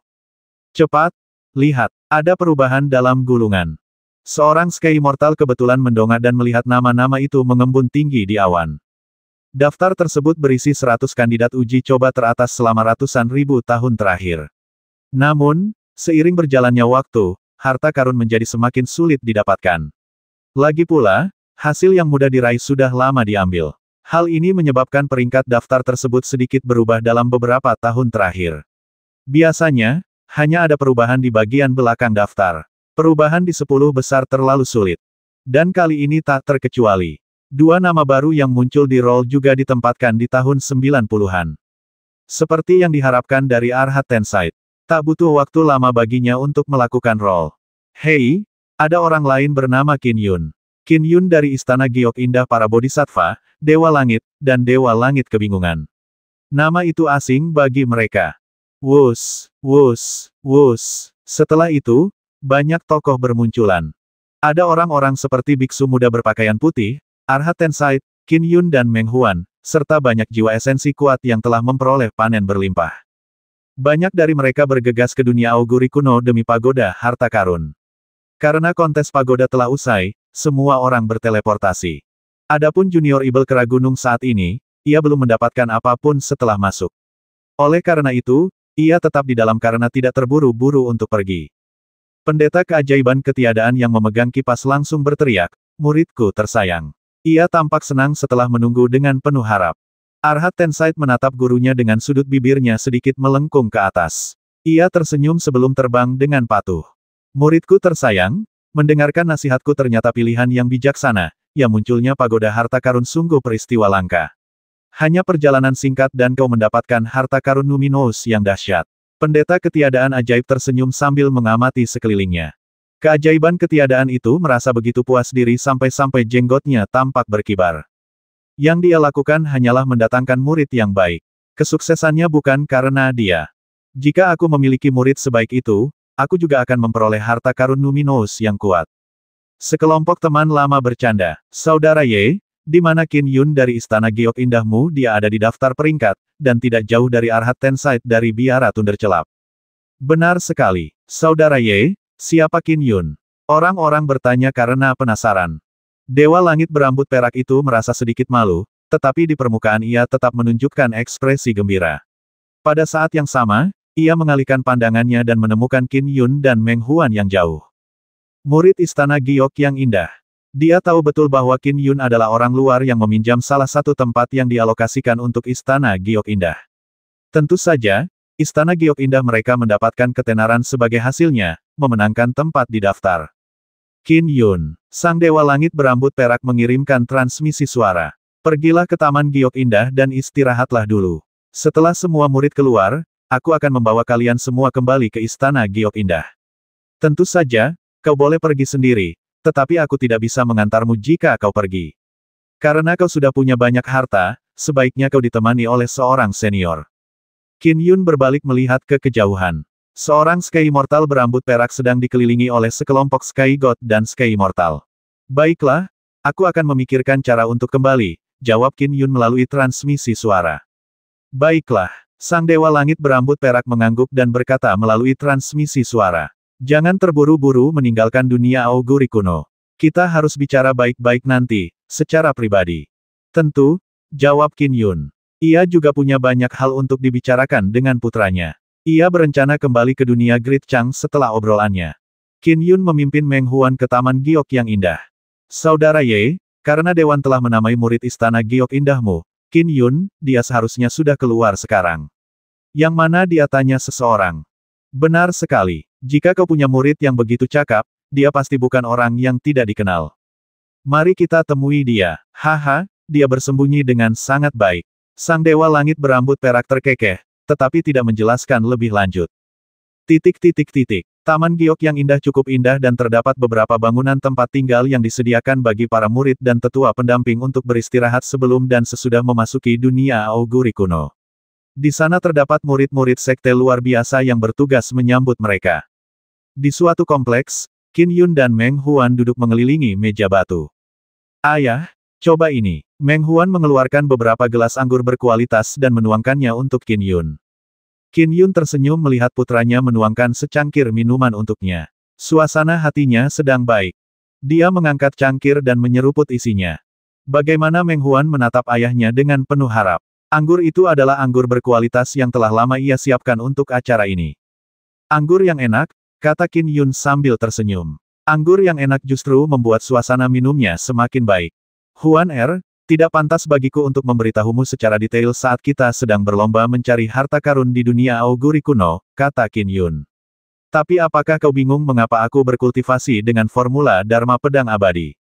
Meng Huan segera mengangguk. Meng Huan, yang tampak agak menyendiri di depan kebanyakan orang, sangat patuh di depan Qin Yun. Itu karena aku sebenarnya seorang kultivator dari dunia lain, kata Qin Yun. Meng Huan terkejut. Apa sebutan untuk dunia asalmu? Qin Yun kemudian bertanya. Dunia agung yang bercahaya tidak memiliki catatan tentangnya, mungkin karena terlalu sedikit yang naik darinya. Aku menyebutnya dunia es, kata Meng Huan. Dunia es. Qin Yun mengangguk sedikit. Pedang beku Meng Yiqiu. Ayah, apa maksudmu kau seorang kultivator dari dunia lain? Desak Meng Huan. Ya, Qin Yun mengangguk. Saya seorang kultivator dari dunia Great Chang. Dunia ini mirip dengan dunia Frost. Namun, energi spiritual langit dan buminya lebih kaya dan terdapat lebih banyak formulasi Dharma kultivasi. Kami juga memiliki orang-orang di tingkat Dewa Langit dan Dewa Langit. Sedangkan saya, awalnya adalah seorang kultivator keliling yang berkultivasi dengan formulasi Dharma Dewa Pedang. Kemudian, saya mendapat kesempatan untuk bermimpi selama 100 tahun. Dalam mimpi itu, saya bereinkarnasi ke dua dunia. Akibatnya, saya menghabiskan beberapa dekade di dunia Frost. Oleh karena itu, Meng Yiqiu adalah salah satu identitas reinkarnasiku. Qin Yun menatap putranya. Bereinkarnasi. Meng Huan tercerahkan. Ingatan seseorang tetap terkubur setelah reinkarnasi. Oleh karena itu, kecepatan kultivasinya relatif lambat. Kemudian, saya diracuni, dan ingatan saya pun terbangun, kata Qin Yun sambil tersenyum. Kebangkitan ini menyembuhkan racun saya dan sejak saat itu, saya berkembang pesat. Dengan berlatih pedang es, dao pedang saya juga meningkat pesat. Mengenai kemampuan saya menghancurkan kehampaan dan naik ke alam baka, itu karena kesempatan saya untuk bermimpi selama 100 tahun memungkinkan saya untuk tumbuh lebih kuat dan kembali ke dunia Great Chang. Qin Yun sengaja menyembunyikan bagian tertentu dari pengalamannya. Faktanya, dia turun tepat saat Meng Yiqiu diambang kematian akibat racun. Namun, ia menggunakan penjelasan tentang reinkarnasi untuk memudahkan putranya memahaminya. Juga, sebenarnya, Meng Huan adalah anak angkat Qin Yun. Meskipun ia anak angkat, ia telah mendidiknya sejak bayi. Selama 50 tahun itu, hubungan mereka tumbuh semakin erat. Jika Qin Yun tidak mengungkapkan kebenaran mimpinya, tidak seorang pun akan tahu rahasianya. Dalam hal itu, dia tidak perlu menyebutkannya. Tidak heran, Meng Huan tercerahkan. Banyak orang memujimu atas pencapaianmu di dunia asal kita. Ketika biografimu ditulis, disebutkan bahwa kau hanya dianggap jenius biasa sebelum kau diracuni. Namun, seolah-olah kau telah mengubah dirimu sendiri setelah diracuni, tanpa ada yang menghentikanmu. Kau bangkit dari sekadar memasuki alam Conate menjadi yang pertama dalam daftar dewa. Kau bahkan menghancurkan kehampaan dan naik ke surga hanya dalam beberapa dekade. Sekalipun ada kemunduran, peningkatan mendadak seperti itu memang tak terbayangkan. Jadi, itu karena kau mendapatkan kembali ingatan masa lalumu. Dia dapat sepenuhnya memahami keadaan setelah kenaikannya. Tidak mudah bagi para abadi yang bereinkarnasi untuk mendapatkan kembali ingatan mereka. Banyak yang menjalani kehidupan biasa-biasa saja, tak pernah terbangun. Mereka akan tersesat dalam samsara. Hanya mereka yang sangat kuat atau mereka yang sangat terstimulasi yang dapat terbangun. Tentu saja, beberapa dewa langit dapat meminta keberadaan yang kuat untuk membantu membangunkan mereka. Mengapa Sky Immortals meminta bantuan para senior dan teman baik? Sebab, tanpa bimbingan, sangat mungkin para dewa langit yang bereinkarnasi tidak akan pernah terbangun. Benar, Qin Yun mengangguk. Berkat mimpi 100 tahun, aku kembali ke tubuhku di dunia Great Chang. Dan karena aku tak mampu mengubah formula Dharma Pedang Abadiku, aku tetaplah seorang pedang abadi. Lalu apa yang harus kau lakukan? Manusia fana hanya punya umur 500 tahun. Ayah, sudah berapa lama ayah hidup? Berapa tahun lagi yang tersisa? Tanya Meng Huan cemas. Jika sisa umur ayahnya pendek, itu akan jadi masalah. Dari sudut pandangnya, kekuatan ayahnya setara dengan seorang dewa langit. Kemungkinan besar, ia telah hidup terlalu lama. Jika saya tidak menghitung mimpi 100 tahun, beberapa dekade lagi. Masih banyak waktu, kata Qin Yun. Beberapa dekade Meng Huan tersentak dan diam-diam merasa khawatir. Bakat ayahnya memang puluhan, bahkan mungkin 100 kali lipat, darinya. Saat ayah dan anak itu mengobrol, dua sosok muncul di atas dunia auguri kuno. Kakak senior Master Sekte, saya sudah bertanya melalui transmisi suara. Meng Huan dan ayahnya, Meng Yiqiu, telah berpindah dari dunia auguri kuno. Mereka saat ini berada di pos terdepan Istana Giok Indah, Taman Giok Indah, kata seorang Taois bertubuh gemuk. Seorang Taois berjanggut mengangguk pelan. Itu Taman Giok yang indah. Mari kita bertemu Meng Yiqiu. Keduanya terbang cepat ke bawah. Saat mereka terbang turun, mereka merasakan aura yang menakutkan. Oh, si Taois berjanggut dan si Taois gemuk menoleh. Para bodhisattva, dewa langit, dan dewa langit di bawah mereka juga menengok ke arah timur. Seberkas cahaya merah menyilaukan terbang dari arah timur. Cahayanya melesat melintasi separuh langit. Ki pedang yang luar biasa kuat. Taois berjanggut itu mengangkat alisnya. Kekuatan pendatang baru ini sama sekali tidak lebih lemah darinya. Siapa itu? Para dewa langit dan bodhisattva di bawahnya terkejut. Ki pedang tampaknya menembus puluhan ribu kilometer, membuat semua ahli di dunia auguri kuno merasa tertekan. Suara mendesing. Cahaya merah itu menghilang, menampakkan sosok di atas dunia auguri kuno. Sosok itu adalah seorang pria berjubah hitam dengan alis merah tua yang tajam setajam pedang. Matanya mengamati area di bawahnya sebelum ia turun ke arah Taman Giok Indah. Di sini, aku bisa merasakan keberadaan dao pedang yang asing. Agar seorang manusia dapat berkultivasi hingga ke tingkat dewa langit sebagai kultivator dao pedang, ia harus berasal dari garis keturunan dewa pedangku. Saudara Crimson Hero, Taois berjanggut itu terbang menghampiri bersama Taois gemuk itu. Master Sekte Tripod Giok, pria beralis merah itu agak terkejut, namun ia tersenyum dan menyapa mereka. Saudara Crimson Hero, mengapa kau datang ke dunia auguri kuno? Taois berjanggut itu tampak agak hangat. Crimson Hero, sang pedang abadi, sangat terkenal. Dia adalah seorang pedang abadi di alam langit abadi Cakrawala ke-6. Para pedang abadi memang ahli dalam pertarungan. Mereka dikenal mampu menghancurkan semua dharma dengan satu pedang. Dengan pedang terbang intrinsiknya, kekuatannya tak kalah dengan para dewa langit Cakrawala ke-8 atau ke-9 lainnya. Meskipun Master Sekte Jade Tripod memiliki status tinggi, kekuatannya tak jauh berbeda dengan Crimson Hero. Terlebih lagi, banyak orang tahu bahwa yang terbaik adalah tidak memprovokasi garis keturunan pedang agung abadi. Hampir semuanya agresif. Sangat umum bagi mereka untuk terjun ke dalam pertarungan dengan seseorang yang tingkat kekuatannya lebih tinggi dari mereka. Dunia auguri kuno hanyalah tanah ujian. Aneh juga kalau ketua sekte Tripod Giok ada di sini, kata Crimson Hero sambil tersenyum. Apakah kau juga di sini untuk Meng Yiqiu? Saudara Crimson Hero, Anda sungguh berpengetahuan luas, kata Taois berjanggut itu. Saya memang di sini untuknya. Kalau begitu, haruskah kita menunggu bersama? Crimson Hero cukup yakin. Garis kultivasi pedang yang diciptakan oleh leluhur Dao Agung tertinggi.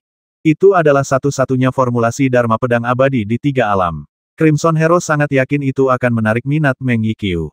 Sedangkan untuk formulasi Dharmik pedang abadi tingkat manusia, itu hanya diperuntukkan bagi manusia biasa, bukan sesuatu yang benar-benar dapat dianggap sebagai formulasi Dharmik kultivasi mendalam. Baiklah, sang Taois berjanggut itu tersenyum dan tampak cukup tenang. Beberapa saat kemudian, Qin Yun dan Meng Huan melihat beberapa orang berdiri di luar kompleks kecil itu.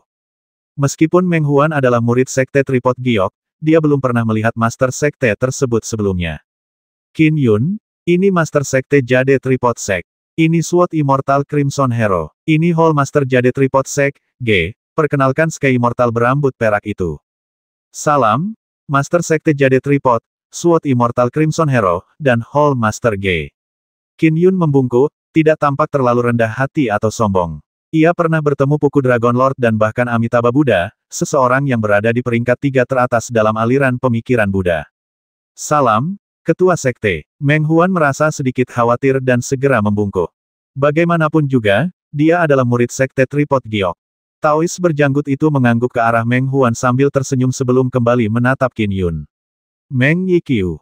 Saya Meng Yiqiu juga. Qin Yun mengangguk. Aku kebetulan bertemu dengan saudara Crimson Hero. Kami datang ke dunia auguri kuno untukmu, kata Taois berjanggut itu sambil tersenyum. Ngomong-ngomong, sepertinya kau bukan Dewa Langit yang bereinkarnasi. Kan Dewa Langit yang bereinkarnasi tidak akan sebodoh itu memilih garis keturunan pedang abadi kecuali kau berasal dari garis keturunan pedang abadi agung di kehidupanmu sebelumnya. Jika Qin Yun adalah seorang Dewa Langit yang bereinkarnasi, itu berarti ia belum mencapai kekuatan setingkat Dewa Langit di kehidupan fananya. Sebaliknya, bakatnya yang tampak jelas sebenarnya merupakan hasil dari fondasi yang ia letakkan di kehidupan sebelumnya. Itu berarti mereka tidak perlu menyia-nyiakan usaha mereka untuknya. Lagi pula, ada banyak Dewa Langit biasa di 3 alam. Aku bukan Dewa Langit yang bereinkarnasi, jawab Qin Yun. Manusia punya waktu 500 tahun untuk hidup. Sudah berapa lama kau berkultivasi, tanya Crimson Hero. Qin Yun ragu sejenak sebelum berkata, 100 tahun lebih. Itu adalah 100 tahun lebih jika dia menyertakan mimpi tentang 100 tahun. 100 tahun lebih, Taois berjanggut dan Crimson Hero terkejut. Ternyata lebih singkat dari yang mereka duga karena mereka tahu Meng Yiqiu punya seorang putra. Dan putranya bahkan sudah naik tahta. Tak ada gunanya berbohong. Menyelidiki latar belakangmu itu mudah, kata Taois berjanggut itu. Mengapa aku harus berbohong? Qin Yun bingung. Crimson Hero tersenyum sambil mengangguk. Setahu saya, kau bukan murid sekte besar manapun. Apakah kau bersedia menjadi pendekar pedang abadi dari garis keturunan agung-agung? Jika kau bersedia, aku akan membawa namamu ke hadapan guruku. Setelah latar belakangmu diselidiki dan diverifikasi kebenarannya, kau bisa menjadi murid dari garis keturunan pendekar pedang abadi agung-agung.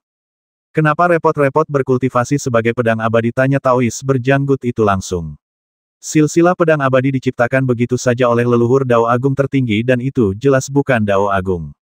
Jika kau bersedia bergabung dengan silsilah awal primordialku, kau secara alami akan berkultivasi dalam Dao Agung awal primordialku. Master Sekte Jade Tripod, garis keturunan pedang abadi kita hampir tak terkalahkan melawan musuh setingkat kita, kata Crimson Hero dengan kesal.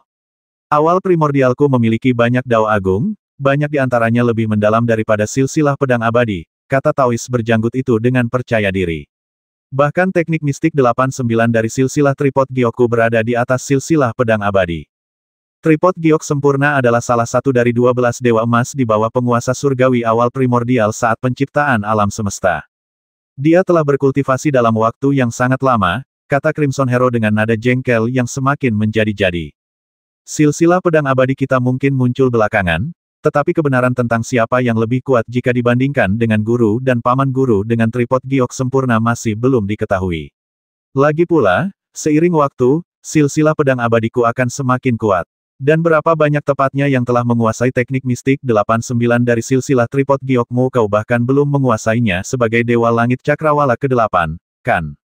Taois berjanggut itu menepis hinaan itu sambil tersenyum, fleksibilitas adalah yang terbaik.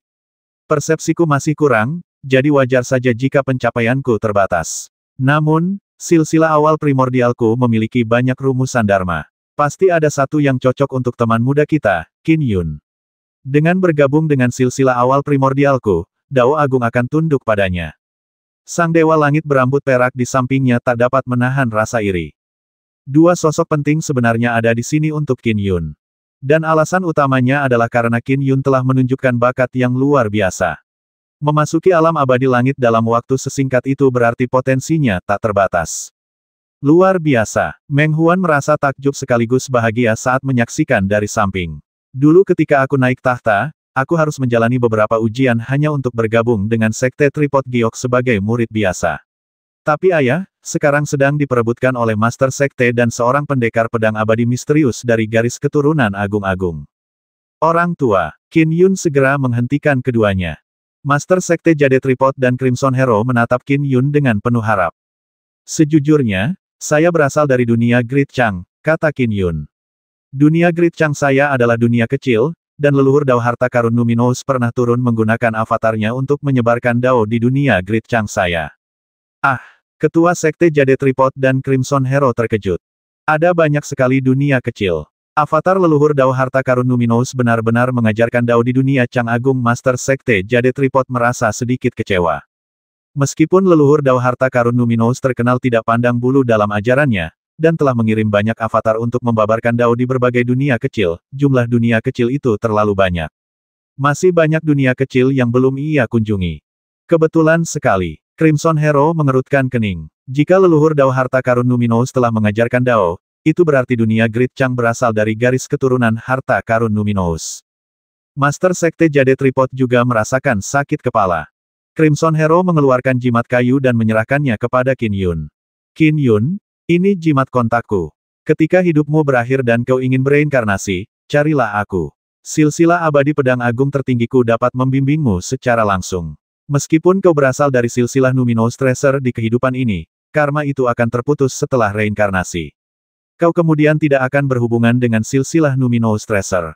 Ketika saatnya tiba, kau dapat bergabung dengan silsilah agung tertinggiku. Benar, tapi kau juga bisa mempertimbangkan untuk bergabung dengan garis keturunan primordial beginingku, kata Master Sekte Jade Tripod sambil terkekeh. Ia juga menyerahkan sebuah jimat perunggu kepada Qin Yun. Ini jimat kontakku. Dengan kekuatanku, aku bisa menemukanmu saat kau masih bayi.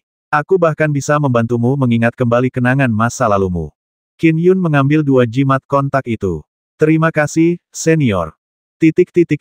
Master Sekte Jade Tripod dan Sword Immortal Crimson Hero kemudian bergegas pergi. Qin Yun juga menyerahkan token transferensi kembali kepada Sky Immortal berambut perak.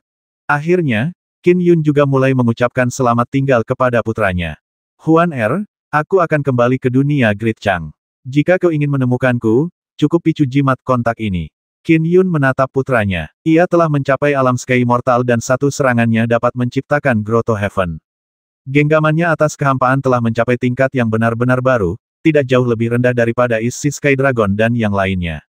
Hanya jimat kontak sebagai label spasial sudah cukup baginya untuk merasakan dunia agung bercahaya yang jauh.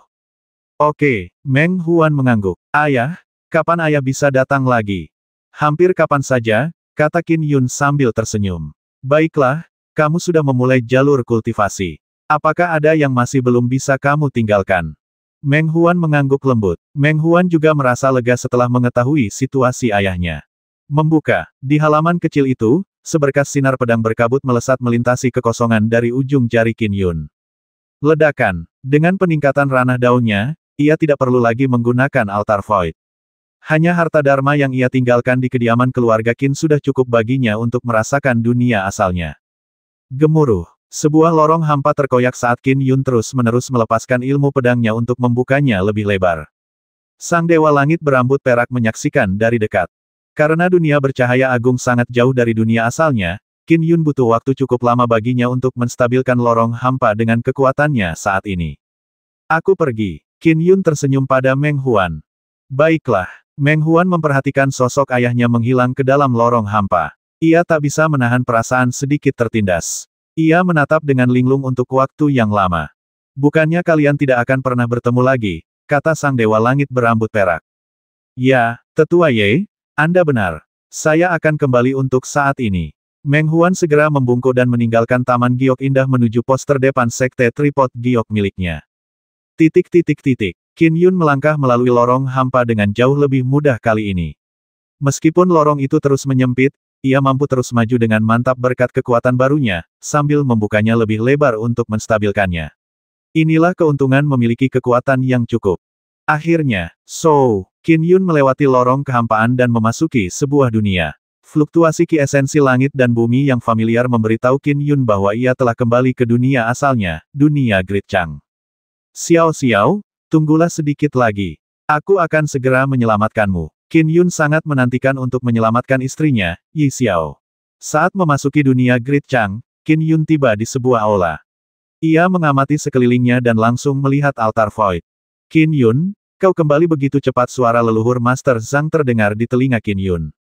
Setelah itu, pintu aula didorong terbuka, memperlihatkan leluhur Master Zhang. Semakin cepat aku kembali, semakin cepat aku bisa menyelamatkan Xiao Xiao, jawab Qin Yun. Sementara Qin Yun telah meninggalkan dunia agung yang bercahaya tanpa keraguan apapun, sesuatu yang lain terjadi di Istana Naga Danau Lianyang di dunia agung yang bercahaya. Raja Naga Lianyang sedang duduk di singgasananya menyaksikan pertunjukan tari di aula ketika tiba-tiba ia merasakan sesuatu. Dengan pikiran, ia mengisolasi lingkungan sekitarnya dan mengeluarkan harta transmisinya. Bersenandung, hantu seorang Taois berambut merah berjubah merah muncul di depannya. Raja Naga Tua, kau meminta bantuanku untuk mendapatkan tempat, tapi malah mengirim seseorang yang begitu kuat. Kenapa kau tidak memberitahuku sebelumnya, tanya Taois berjubah merah itu sambil melotot. Saudara pemurni api, ada apa, tanya Raja Naga Lianyang, langsung bingung. Para murid Istana Giok Indahku baru-baru ini menuju dunia auguri kuno, dan kau meminta tempat dariku, benar kau mengirim seseorang bernama Qin Yun, ingat, desak Taois berjubah merah itu. Ya. Raja Naga Lianyang mengangguk. Seorang adik kelas dari ras naga sayalah yang meminta bantuan saya. Dulu ketika kami belajar di sekte kami, hubungan kami cukup baik. Saya tidak bisa mengabaikan permintaannya, jadi saya membantunya mengirim kultivator itu. Mengapa, apa terjadi sesuatu? Sang Taois berjubah merah menatap dan berkata, Raja Naga Tua, tidakkah kau tahu bahwa manusia bernama Qin Yun telah lama mencapai alam langit abadi? Apa, tanya Raja Naga Lianyang langsung. Tidak, aku tidak pernah mendengarnya. Adikku tidak menyebutkannya. Dia hanya bilang kekuatannya sudah di puncak alam jiwa esensi langit ketiga. Kalau begitu, entah dia menyembunyikan kekuatannya atau baru saja membuat terobosan, kata Taois berjubah merah itu. Posisi yang kau ambil itu benar-benar telah membangkitkan minat beberapa tokoh besar. Misalnya, Pedang Abadi Crimson Hero dari garis keturunan Pedang Abadi Agung dan ketua sekte-sekte Tripod Giok. Bahkan penguasa Istana Giok Indah kita sedang menyelidiki masalah ini. Penguasa istana bahkan memanggilku untuk bertanya langsung. Oh, Raja Naga Lianyang merasa khawatir. Meskipun naga dianggap sebagai ras utama, mereka masih jauh lebih rendah daripada garis keturunan tiga murni Taois. Karena itu, naga agak kurang dikenal di dunia agung yang bercahaya. Untuk mencapai alam langit abadi sebagai manusia biasa, potensinya tak terbatas, kata Taois berjubah merah sambil mendesah. Seandainya aku tahu lebih awal, aku pasti sudah memintamu untuk mengenalkannya padaku. Sayangnya, dia sudah kembali ke dunia asalnya, dunia Chang Agung. Kembali, Raja Naga Lianyang tercengang, orang menyebalkan itu bahkan tidak mengunjungiku sebelum pergi. Kau harus lebih sopan. Mungkin suatu hari nanti kau akan membutuhkan bantuannya, kata Taois berjubah merah itu. Dia mencapai alam abadi langit sebagai manusia biasa. Raja Naga Lianyang memutar matanya. Dunia perubahan besar. Di suatu halaman di Divine Firmament Chapter, Qin Yun tengah berbincang dengan Ancestral Master Zhang. Ini adalah harta karun luminous bermutu tinggi yang kuperoleh dari dunia agung yang berkilau. Dengan ini, aku bisa meminta bantuan Puku Dragon Lord untuk menyelamatkan Xiao Xiao, kan? Qin Yun mengeluarkan segel emas, harta karun terakhir yang ia peroleh. Oh, Master leluhur Zhang menunjukkan ekspresi terkejut. Qin Yun, kau benar-benar mendapatkan harta karun luminous bermutu tinggi dalam perjalananmu ke dunia auguri kuno. Dengan itu, dia melihat lagi. Bila diamati lebih teliti, tiga kata muncul pada segel emas itu, segel Empirean kecil. Segel Empirean kecil. Master leluhur Zhang agak terkejut. Sepertinya itu replika segel Empirean, harta karun luminous bawaan. Qin Yun, aku sarankan kau untuk tidak menyerahkan segel Empirean kecil kepada Puku Dragon Lord. Qin Yun menatap Master leluhur Zhang. Harta karun luminous bermutu tinggi memiliki hierarki nilainya sendiri, kata Master leluhur Zhang. Harta karun luminous bermutu tinggi yang paling biasa bernilai 10 harta karun luminous bermutu rendah. Sedangkan untuk beberapa harta karun langka, nilainya bisa mencapai puluhan harta karun luminous bermutu rendah. Puku Dragon Lord hanya menyebutkan menginginkan satu harta karun luminous bermutu tinggi. Kau hanya perlu memberinya jenis yang paling biasa. Sungguh luar biasa bahwa seorang manusia pedang abadi sepertimu bisa menghasilkan satu harta karun luminous bermutu tinggi biasa. Bagi Dragon Lord, kau memberinya harta karun luminous bermutu tinggi yang lebih baik hanya akan membuatnya sedikit lebih senang. Berdasarkan penilaianku terhadap segel Empyrean kecil ini, nilainya setara dengan 20 harta karun Numinous kelas rendah, kata Master Leluhur Zhang. Kau akan rugi jika menyerahkannya. Begini saja, beri aku waktu setengah hari untuk menggunakan segel Empyrean kecil ini dan menukarnya dengan 2 harta karun Numinous kelas tinggi biasa. Kau telah menunggu lebih dari 10 tahun untuk menyelamatkan Yi Xiao. Kuharap kau bisa bertahan setengah hari lagi. Qin Yun diam-diam merasa khawatir. Segel minor Empyrean sesungguhnya memiliki nilai yang sangat tinggi. Tetapi, ia teringat bagaimana Arhat Tenside baru saja mendapatkan pagoda harta karun dan langsung menduduki peringkat 92 dalam daftar. Ia telah memperoleh 1 harta karun Numinous tingkat superior, 2 harta karun Numinous tingkat medial, 3 harta karun Numinous tingkat inferior, dan berbagai harta karun lainnya. Meskipun begitu, peringkatnya masih lebih rendah daripada Arhat Tenside. Jelas, harta karun Numinous bermutu tinggi yang berbeda dinilai sangat berbeda. Aku tidak terburu-buru menukar segel Empyrean kecil ini. Aku masih punya harta karun Numinous lainnya.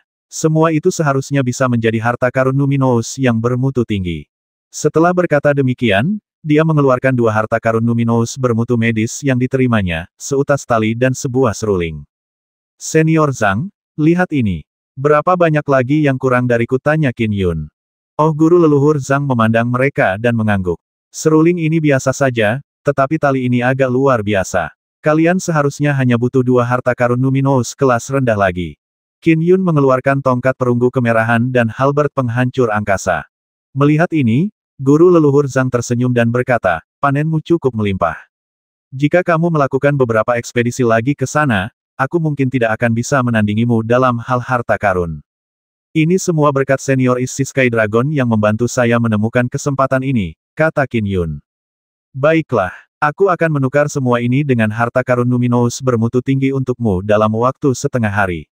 Master leluhur Zhang mengambil harta karun itu. Qin Yun mengangguk. Setengah hari. Hanya setengah hari menunggu sebelum dia bisa memanggil Puku Dragon Lord untuk menyelamatkan istrinya. Saat leluhur Master Zhang menghubungi teman-temannya untuk bertukar informasi, seekor naga jantan berambut hitam turun ke bab cakrawala ilahi dengan suara mendesing. Ia tak lain adalah naga langit laut timur. Saudara Ao, kata Master leluhur Zhang sambil tersenyum. Sebaliknya, Dewa Langit Laut Timur menatap Qin Yun. Qin Yun, kau sudah berhasil mencapai alam Dewa Langit. Master leluhur Zhang juga merasa takut. Meskipun puncak alam cakrawala ketiga tampak selangkah lebih jauh dari alam langit abadi, sebenarnya terdapat perbedaan kualitatif. Banyak kultivator yang terjebak di puncak alam cakrawala ketiga, dan selalu gagal menembus alam langit abadi. Contohnya, Patriark Yi, Patriark Zhongli, dan lain-lain.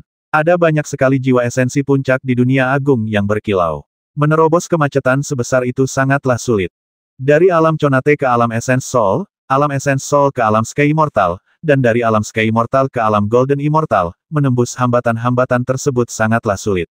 Diperlukan metamorfosis kualitatif. Oh, Qin Yun sedikit terkejut namun dia tetap mengangguk. Kau bahkan tidak memberitahuku, naga langit laut timur tak kuasa menahan diri untuk berkomentar. Aku baru mengetahuinya ketika kakak senior Lianyang menghubungiku. Mendengar itu, Qin Yun mengeluarkan tas kosmik dan mengambil 2 manik yang berkilau ungu. Kilau itu seolah memberi kehidupan. Ia menyerahkannya kepada Dewa Langit Laut Timur. Senior Sky Dragon, ini adalah manik kayu ungu yang diinginkan Raja Naga Lianyang. Manik-manik ini sangat sulit ditemukan dan saya sedang terburu-buru untuk kembali. Saya sangat menyesal jika saya menyinggung perasaannya. Kedua manik kayu ungu ini ditemukan di dalam harta karun yang ditinggalkan oleh Dewa Langit. Tolong bantu saya dengan memberikannya kepadanya. Haha, baiklah, kata naga langit laut timur sambil mengaktifkan jimat transmisi. Suara mendesing, riak-riak memancar dari kekosongan di sampingnya saat ia terhubung langsung ke istana naga Lianyang di dunia agung bercahaya yang jauh. Raja naga berjubah ungu Lianyang langsung tersenyum saat melihat Qin Yun. Sahabatku Qin Yun, kata Raja naga Lianyang sambil tersenyum. Kau menyembunyikan fakta bahwa kau melangkah ke alam langit abadi dariku. Kakak senior, ini 2 manik kayu ungu yang ditemukan Qin Yun untukmu. Sambil berbicara, naga langit laut timur melambaikan telapak tangannya untuk merobek lorong hampa. Ia melemparkan muatannya dengan santai, dan sebuah medan gaya membawa kedua manik itu melewati lorong hampa. Aku sudah mencari manik-manik kayu ungu selama bertahun-tahun. Tidak perlu terburu-buru. Raja Naga Lianyang tidak mempermasalahkannya. Ia membutuhkan manik-manik kayu ungu dalam jumlah banyak. Kalau saja ia hanya butuh sekitar 10, ia pasti sudah membelinya sejak lama. Tak lama kemudian, pertukaran dengan Raja Naga Lianyang pun selesai. Raja Naga Lianyang melemparkan mutiara naga kepada Qin Yun, yang nilainya setara dengan setengah harta karun Luminous kelas rendah. Kudengar istrimu juga seekor naga. Mutiara naga ini cukup membantu dalam pengembangan tubuh naga di alam naga sejati, kata Lianyang, ras naga, sambil tersenyum. Qin Yun menerimanya begitu saja. Terima kasih, Yang Mulia. Ketika kau kembali ke dunia agung yang bercahaya, pastikan untuk datang ke Danau Lianyangku. Aku bukan tuan rumah yang baik terakhir kali, kata Raja Naga Lianyang sambil tersenyum. Tentu saja, Qin Yun mengangguk. Riak-riak dalam kehampaan itu tertutup setelah percakapan berakhir.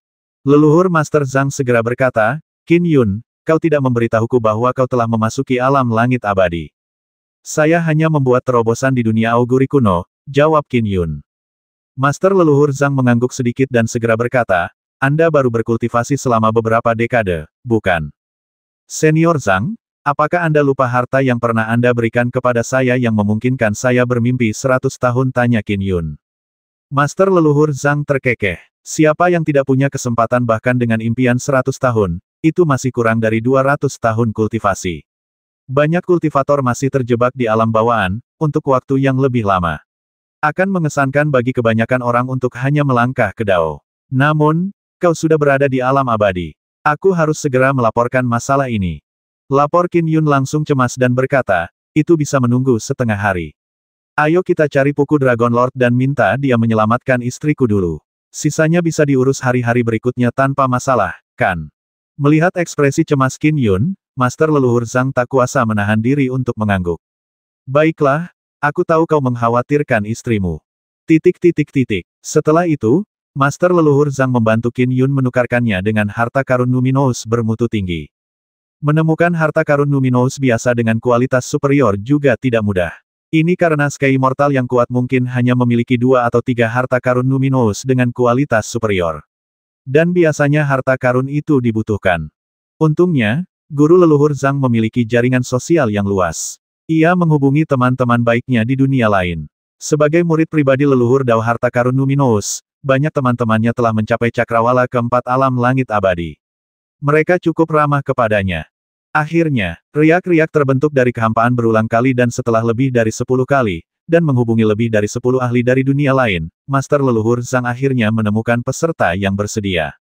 Saudaraku, cakrawala ilahi, kebetulan aku punya harta karun Luminous bermutu tinggi di sini. Itu kapak emas militan. Aku akan menukarnya dengan barang-barangmu, kata ibel abadi ular langit berekor 9 itu. Baiklah, Master leluhur Zhang menunjukkan ekspresi gembira. Wajah Qin Yun juga sama saat dia mendengarnya. Penundaan itu menambah waktu lebih dari 2 jam. Namun, harta karun Luminous berkualitas tinggi itu berhasil dikantongi. Tak lama kemudian, kedua pihak melakukan pertukaran. Suara mendesing. Sebuah kapak berwarna ungu keemasan terbang keluar dari celah kehampaan. Qin Yun segera mengulurkan tangannya untuk mengambil kapak itu. Ia mengangguk ketika merasakannya. Ayo kita hubungi Puku Dragon Lord, kata Master leluhur Zhang. Ia dan naga langit laut timur tampak jauh lebih serius. Lagi pula, mereka sedang bertemu dengan sosok yang perkasa. Qin Yun memegang token bertuliskan Puku. Dia mengaktifkannya. Berdengung, riak memancar dari kehampaan, menampakkan sebuah titik di angkasa luas yang tak berujung. Seekor naga yang lebih besar dari planet melingkar di lautan bintang. Kumis naganya berkibar-kibar di angkasa sementara sisik naganya berkilauan dengan kilauan dunia lain. Segala sesuatu tentangnya seakan mengandung pesona Dao. Ketika ia membuka matanya bahkan lebih menyilaukan daripada matahari. Raja Naga, Qin Yun membungkuk dengan sangat hormat.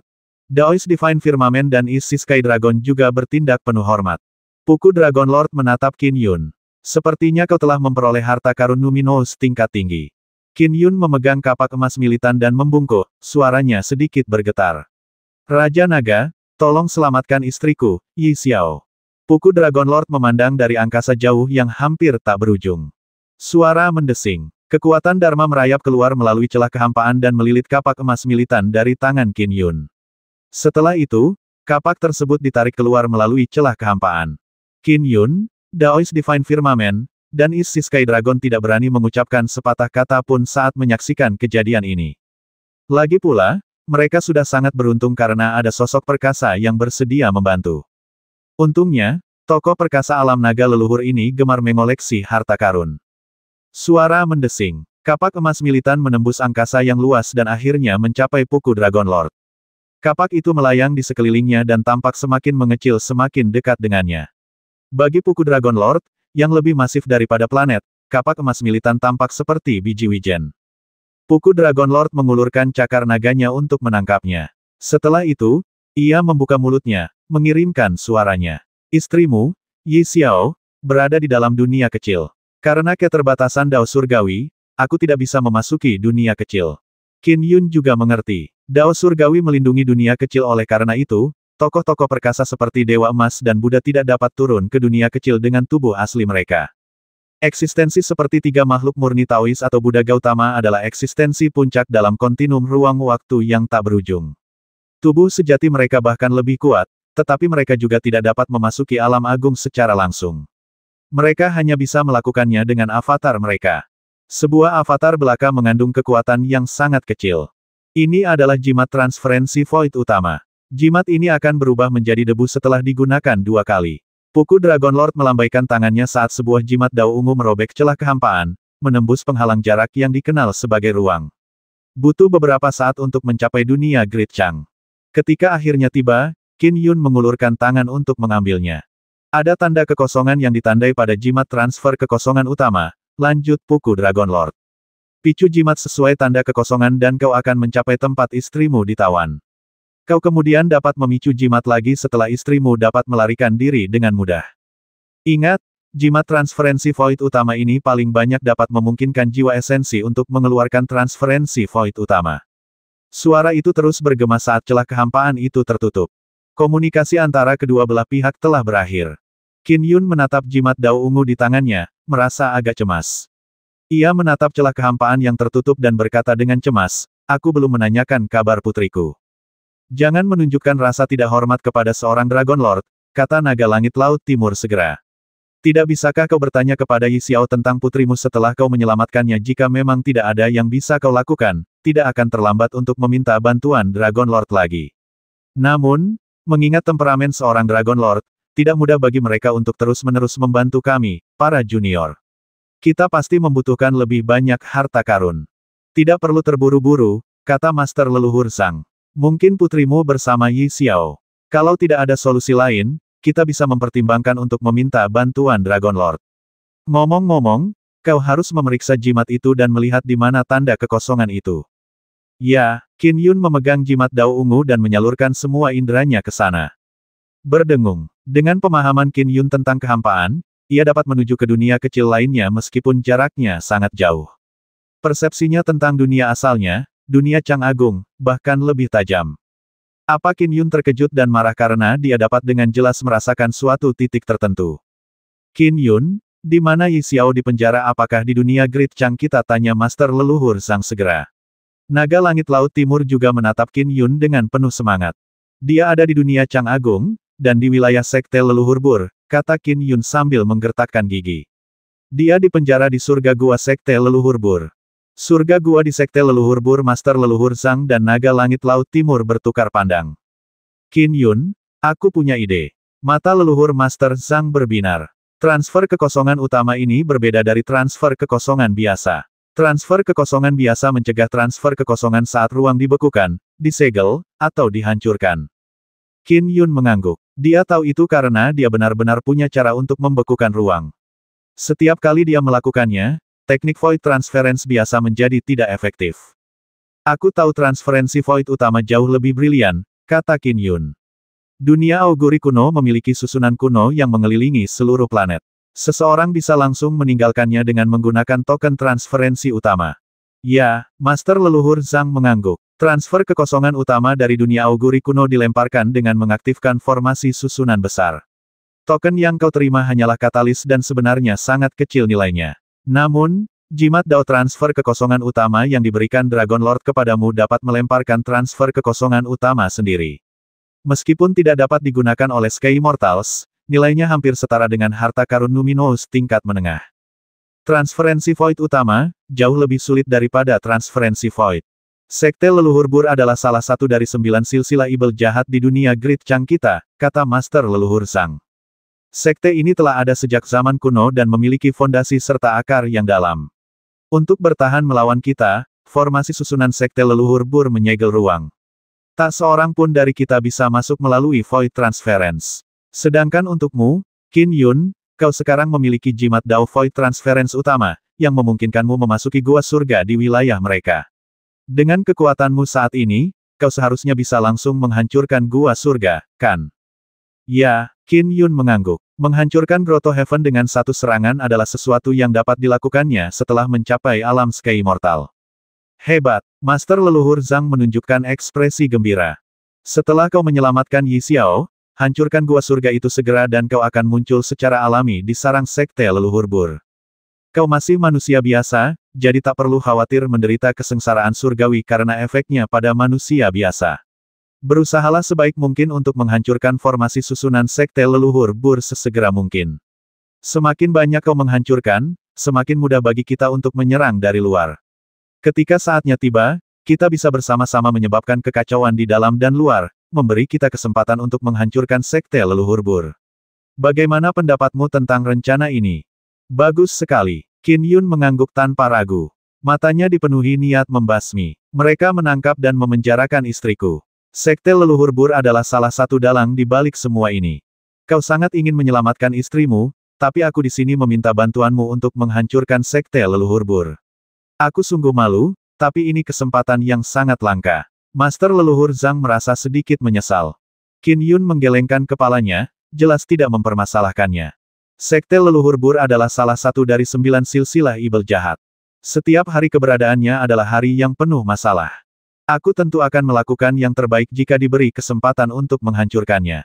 Lagi pula, rencana ini tidak berbahaya bagi Xiao Xiao. Sekalipun Sekte Leluhur Bur memiliki akar yang dalam dan menyembunyikan rahasia tertentu, aku seharusnya bisa menghadapinya dengan kekuatanku saat ini. Jika aku menghadapi situasi yang benar-benar mengerikan dan terpaksa melarikan diri, aku masih bisa menggunakan jimat Dao transferensi kekosongan utama untuk segera melarikan diri bersama Xiao Xiao. Baik, Master Leluhur Zhang mengangguk sambil tersenyum. Saya akan memanggil semua orang sekarang. Setelah semua orang berkumpul, kalian bisa bertindak. Memanggil semua orang. Qin Yun ragu sejenak. Aku tidak punya kecurigaan terhadap Kaisar Manusia, Bodhisattva Mahakasyapa, atau Senior Bai, tapi terhadap penguasa Istana Ibel Langit. Haha, kau tidak kenal Ibel Langit, kata Master Leluhur Zhang. Aku bisa menjaminmu seumur hidupku bahwa dia tidak bersekongkol dengan makhluk-makhluk gaib. Qin Yun, tenanglah, kata naga langit laut timur juga. Kau belum lama berkultivasi, tapi kita berteman dengan penguasa Istana Ibel Langit, sampai-sampai kita rela mati demi satu sama lain. Kita bisa sepenuhnya mempercayakan nyawa kita padanya. Qin Yun terkejut sebelum dia mengangguk sedikit. Dunia Chang Agung berada dalam situasi yang sangat baik saat itu. Namun, dunia ini telah mengalami beberapa perang besar sejak zaman kuno. Banyak ahli yang tewas. Tetapi karena Master Leluhur Zhang dan Naga Langit Laut Timur bersedia menjaminnya dengan nyawa mereka, Qin Yun tentu saja mempercayai mereka. Di dalam gua surga di dalam biara Mahakasyapa. Bodhisattva Mahakasyapa sedang duduk di bawah pohon Bodhi, tubuhnya memancarkan cahaya keemasan yang luar biasa terang yang menerangi seluruh gua surga. Banyak biksu duduk bersila di dalam gua surga, mendengarkan Bodhisattva Mahakasyapa membabarkan Dharma. Mahakasyapa, cepatlah datang ke bab cakrawala ilahiku. Ada kesempatan langka bagi kita untuk menghancurkan Sekte Leluhur Bur dalam satu serangan cepat. Suara Master Leluhur Zhang terdengar melalui transmisi. Bodhisattva Mahakasyapa segera menghentikan khotbahnya. Ia berdiri dan, dengan satu langkah, lenyap. Para pendeta agak bingung namun mereka tidak mengatakan sepatah kata pun. Lagi pula, Bodhisattva Mahakasyapa tidak perlu memberitahu mereka tentang rencananya. Di sebuah kedai pinggir jalan di prefektur Yuan. Seorang lelaki tua gemuk duduk di sana, menggigit kaki domba panggang dalam-dalam. Mulutnya berlumuran minyak karena kerakusannya. Ia juga meneguk anggur beras dalam jumlah banyak. Seorang pelanggan memandang rendah tata krama meja lelaki tua itu, tetapi lelaki tua gemuk itu tidak mempermasalahkannya. Sambil makan, lelaki tua gemuk itu melirik ke kejauhan, di mana seorang pengemis muda menatapnya dengan iri. Hehehe, si tua gemuk makan dengan gembira sambil menganggukkan kepalanya. Bibit yang baik, yang terlahir untuk tumbuh dalam keabadian. Namun, Kepribadiannya masih perlu diuji, pikir tetua gemuk itu. Ia sedang menikmati makanannya, sesuatu yang sangat ia sukai. Ini adalah hobinya yang paling hebat sejak zaman dahulu. Bai tua, cepatlah datang kepadaku. Ada kesempatan besar bagi kita untuk menghancurkan sekte leluhur Bur. Transmisi suara dari Master Leluhur Zhang sampai kepadanya. Apa hancurkan sekte leluhur Bur? Tetua gemuk itu membelalakkan matanya sambil mengeratkan cengkeramannya pada kaki domba. Ia membalas dengan transmisi suaranya sendiri, seberapa yakinnya kau? Qin Yun telah memasuki alam abadi langit dan diberi kesempatan untuk langsung memasuki wilayah sekte leluhur Bur. Ada peluang keberhasilan yang tinggi jika kita melancarkan serangan terpadu dari dalam dan luar. Baiklah, aku akan segera ke sana. Tetua gemuk itu melemparkan pecahan perak dan berubah menjadi sinar mendesing yang lenyap ke langit dengan kaki domba di tangannya. Ia bergegas ke bab cakrawala ilahi sambil makan. Di sebuah rumah bordil di prefektur Qian. Seorang pemuda tampan berpakaian warna biru sedang minum alkohol sambil mendengarkan seorang kupu-kupu malam terkenal memainkan pipa. Alisnya setajam pedang, dan matanya memancarkan pesona licik. Kulitnya bahkan lebih lembut daripada kulit gadis muda. Ia tampak seperti perempuan yang menyamar sebagai laki-laki, tetapi ada jakun di lehernya. Dia meneguk alkohol sambil mendengarkan musik, matanya tampak kosong, seolah sedang mengenang masa lalu. Setelah karya musik selesai, Tuan Muda Wang, kupu-kupu malam ternama itu berjalan mendekat setelah meletakkan pipa. Ia memanggilnya sekali lagi, Tuan Muda Wang. Baru pada saat itulah pemuda tampan itu bereaksi. Sudah selesai, ayo, minum-minum denganku. Pemuda tampan itu tersenyum sambil menarik kupu-kupu malam ternama itu ke dalam pelukannya. Yang mulia Ibel Langit, cepatlah datang ke chapter Cakrawala ilahiku. Ada kesempatan bagi kita untuk menghancurkan sekte leluhur Bur. Hancurkan sekte leluhur Bur. Cahaya ungu samar-samar berkilat di mata pemuda tampan itu. Ia segera mengirimkan transmisi suara, Cakrawala ilahi, sekte leluhur Bur telah ada sejak zaman kuno. Tidak semudah itu dihancurkan. Jangan bohongi aku. Kapan aku pernah berbohong padamu? Kau akan tahu begitu kau tiba, desak Daoist Divine Firmament. Baiklah, pemuda tampan itu segera berdiri. Aku ada urusan yang harus diselesaikan. Ia melempar uang perak dengan santai, lalu dengan satu langkah, sosoknya menghilang sebelum akhirnya menghilang. Kupu-kupu malam ternama itu menatap uang perak itu dengan linglung sebelum tersenyum. Ia sudah lama terbiasa dengan gaya Tuan Muda Wang. Suara mendesing. Di cakrawala yang jauh, rambut pemuda tampan yang diikat terurai. Pakaiannya berubah warna menjadi ungu karena jakunnya yang rata. Kontur wajahnya melembut karena tanda merah menyala muncul di antara alisnya. Wanita berjubah ungu itu kini menjadi wanita cantik jelita, dengan pesona yang mampu memikat semua makhluk hidup. Ia langsung menuju bab cakrawala ilahi sebagai aliran cahaya ungu. Hari itu, segelintir eksistensi teratas dari dunia Great Chang berkumpul di Divine Firmament Chapter. Pintu masuk ke gua surga berada di dalam sekte leluhur Bur, sehingga secara alamiah aman. Di dalam gua surga, di dalam Six World Isolation Sky Array yang menyelimuti wilayah selebar setengah kilometer, Yi Xiao duduk sendirian di hamparan rumput. Ia menatap aliran cahaya 6 warna di langit. Cahaya 6 warna menyelimuti dunia kecil yang terpisah sejauh setengah kilometer yang juga mencegahnya pergi. Aku tak bisa menembus formasi susunan itu, bahkan dalam wujud nagaku. Yi Xiao menatapnya dalam diam sambil mengangkat kepalanya. Putriku, apa kau baik-baik saja? Di dunia manakah kamu sekarang? Apakah kamu sedang diganggu? Apakah kamu masih hidup? Yi Xiao dipenuhi dengan pikiran khawatir. 2 tahun setelah dipenjara, ia akhirnya melahirkan putrinya. Namun, kekuatan dharmanya telah lama tersegel. Dan karena kebangkitan garis keturunannya dan kurangnya energi kolam naga untuk diserap, ia menderita rasa sakit bertransformasi menjadi naga setiap hari. Setelah putrinya lahir, He Qian dengan mudah membawanya pergi. Yi Xiao tak berdaya menghentikannya dengan kekuatan dharmanya yang tersegel. Yi Xiao menyaksikan dengan mata kepalanya sendiri saat celah dunia terbuka di gua surga. He Qian kemudian melemparkan bayi perempuannya ke dunia lain. Yi Xiao, awalnya kami berencana mengirimmu keluar dari dunia Great Chang. Tapi kami tak pernah menyangka kau akan mencapai alam naga sejati melalui kebangkitan garis keturunan. Mengirimmu pergi sekarang terlalu sulit. Kami hanya bisa membayar harga yang sangat mahal untuk membangun susunan raksasa ini. Namun, putrimu hanyalah bayi manusia yang baru lahir. Mengirimnya ke tempat lain itu mudah. He Qian tertawa saat mengatakan ini. Yi Xiao tidak punya cara untuk menghentikannya. Tanpa kolam naga yang menyediakan energi untuk kebangkitan garis keturunannya, yang bisa ia lakukan hanyalah menyerap energi spiritual langit dan bumi di sekitarnya dengan susah payah. Kebangkitannya melambat drastis dan rasa sakitnya luar biasa. Setelah 7 tahun di penjara, kebangkitannya akhirnya berakhir, dengan dia mencapai alam naga sejati cakrawala kedua. Selama bertahun-tahun, dia menangisi putrinya berulang-ulang kali, sampai-sampai matanya hampir kering karena kehilangan semua air matanya. Aku ibu yang tidak berguna. Aku tidak bisa melindungimu. Yi Xiao tak pernah bisa melupakan adegan He Qian merebut putrinya. Tapi ayahmu sangat berkuasa. Dia telah membalaskan dendam kita berdua, gumam Yi Xiao. He Qian itu sudah mati. Lebih dari setahun lalu, sesosok makhluk gaib misterius mendatanginya. Orangmu, Qin Yun, cukup kuat. Dia bahkan berhasil membasmi 2 makhluk surgawi, Wu Ha dan Mo Quan. Siapa kamu di mana He Qian? He Qian itu Wu Ha. Karena Wu Ha sudah mati, aku yang akan bertanggung jawab mengawasimu mulai sekarang. Hahaha, ingat namaku, Huang Chong. Aku tidak sebodoh Wu Ha itu.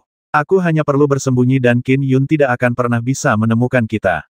Huang Chong mendengus. Ketika semuanya sudah siap, dan kita punya kekuatan yang cukup di dunia ini, rencana kita akhirnya akan terwujud. Begitu Qin Yun tahu kau masih hidup, dia pasti akan datang menyelamatkanmu. Kalau begitu, kalian berdua bisa mati bersama. Huang Chong tidak keberatan Yi Xiao mengetahui rencana mereka. Dia tidak punya cara untuk membocorkan rahasia itu. Hari saat dia bertemu kembali dengan Qin Yun adalah hari saat mereka akan membasmi Qin Yun. Yi Xiao mengingat semuanya. Putriku dan aku akan digunakan melawan saudara Yun. Lebih baik aku mati. Dengan begitu mereka tak akan bisa memanfaatkanku, pikir Yi Xiao. Ia pernah berpikir untuk mati, tetapi kekuatannya telah disegel. Dan dengan vitalitasnya sebagai naga sejati, ia tak mungkin basmi diri. Dia telah mencoba segala cara yang mungkin, tetapi tidak berhasil. Kakak Yun, kau seharusnya tahu betul kalau itu jebakan kalau aku masih hidup setelah ditangkap makhluk-makhluk gaib, gumam Yi Xiao. Kau tidak boleh sebodoh itu kalau kau tahu betul itu jebakan, kan? Namun, dia tahu bahwa Qin Yun akan tetap mengambil tindakan meskipun tahu itu adalah jebakan. Ia akan mengatakan itu karena beberapa orang membutuhkan pertolongan, bahkan dengan mempertaruhkan nyawa. Aku tak bisa melindungi putriku, bahkan akan membahayakan suamiku jika aku masih hidup. Mata Yi Xiao berkaca-kaca. Ia menatap langit. Aliran cahaya 6 warna terus menyelimuti dunia kecil tempat ia sendirian. Pada saat itu, dalam bab cakrawala ilahi, para eksistensi teratas di dunia Great Chang dikumpulkan. Guru leluhur cakrawala ilahi Taoist Zhang, Qin Yun, Patriark Bai, Bodhisattva Mahakasyapa, Naga Langit Laut Timur, penguasa Istana Ibel Langit, dan Kaisar Manusia. Tentu saja, tubuh asli Kaisar Manusia masih menekan bencana terbesar di tempat lain. Ia hanya hadir sebagai avatar. Lihat, Master Leluhur Zhang menunjuk ke sebuah proyeksi yang melayang di udara di depannya. Ini adalah Sekte Leluhur Bur. Seperti yang kau tahu, sekte ini telah ada sejak zaman kuno, memberikan warisan yang mendalam. Para Fin Celestial alam lain yang sangat kuat mendukungnya.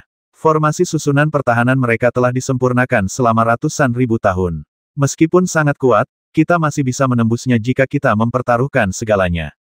Namun, ada banyak sekali manusia yang tinggal di dalam formasi susunan ini. Manusia-manusia ini terdiri dari para pengikut Sekte Leluhur Bur dan penerus garis keturunannya, serta manusia-manusia biasa yang tidak bersalah. Jika kita menyerang dan menyebabkan pertempuran yang menelan banyak korban jiwa, kesengsaraan surgawi akan segera menimpa kita. Master Leluhur Zhang memandang Qin Yun. Qin Yun, kau akan menyerang dari dalam. Berusahalah sekuat tenaga untuk menghancurkan formasi susunan itu. Setelah formasi susunan itu cukup lemah, kita akan yakin dapat menghancurkannya sambil tetap memastikan keselamatan manusia. Ya, kami akan bertugas mengawasi secara diam-diam dari luar. Keberhasilan ini bergantung pada Qin Yun. Patriark Bai tersenyum sambil menatap Qin Yun. Tanpa disadari, anak pang sepertimu sudah sejauh ini. Di masa depan, kau mungkin akan lebih kuat dari kami. Mencapai alam abadi langit hanya setelah puluhan tahun berkultivasi. Pencapaiannya tentu akan melampaui kita, ujar Bodhisattva Mahakasyapa sambil tersenyum. Sekte Leluhur Bur memiliki akar yang dalam, jadi kau harus sangat waspada. Naga Langit Laut Timur menatap Qin Yun dengan serius. Qin Abadi Pedang, Ibel Langit berjubah ungu menatap Qin Yun. Setelah berkultivasi hingga alam ekor 9, pesonanya sungguh memikat. Ia menatap Qin Yun dengan saksama. Setelah kau memasuki sekte leluhur Bur, kau akan menghadapi musuh sendirian. Meskipun kehancuran sekte leluhur Bur itu penting, kau harus melindungi istrimu dengan baik. Beberapa orang akan hilang selamanya jika mereka hilang. Saya mengerti. Qin Yun mengangguk. Dia telah berpisah dari istrinya selama 19 tahun. Dia telah menanggung rasa sakit karena perpisahan selama 19 tahun terakhir, jadi dia tentu menghargai kesempatan untuk menemukannya ini. Qin Yun, kau bisa segera berangkat. Kita juga akan menuju sekte leluhur Bur. Dengan kecepatanku, kita akan segera sampai, kata Master Leluhur Zhang. Kecepatan terbangnya sangat cepat. Baiklah, Qin Yun menahan napas saat memegang jimat Dao ungu. Saat dia memicu jimat Dao dengan menyuntikkan kekuatan Dharma ke dalamnya, jantung Qin Yun mulai berdebar kencang. Bersenandung, fluktuasi spasial menyelimuti Qin Yun. So, Qin Yun menghilang. Ayo pergi, teriak Master Leluhur Zhang segera. Qin Yun adalah seorang pendekar pedang abadi. Kita pasti akan menghancurkan sekte leluhur Bur dengan mengoordinasikan serangan kita dari dalam dan luar. Patriark Bai dipenuhi semangat juang. Ayo pergi. Tanda api di antara alis Sky Demones semakin terang. Petir ungu membawa mereka saat mereka melesat melintasi langit langsung menuju sekte leluhur Bur di prefektur Cloud.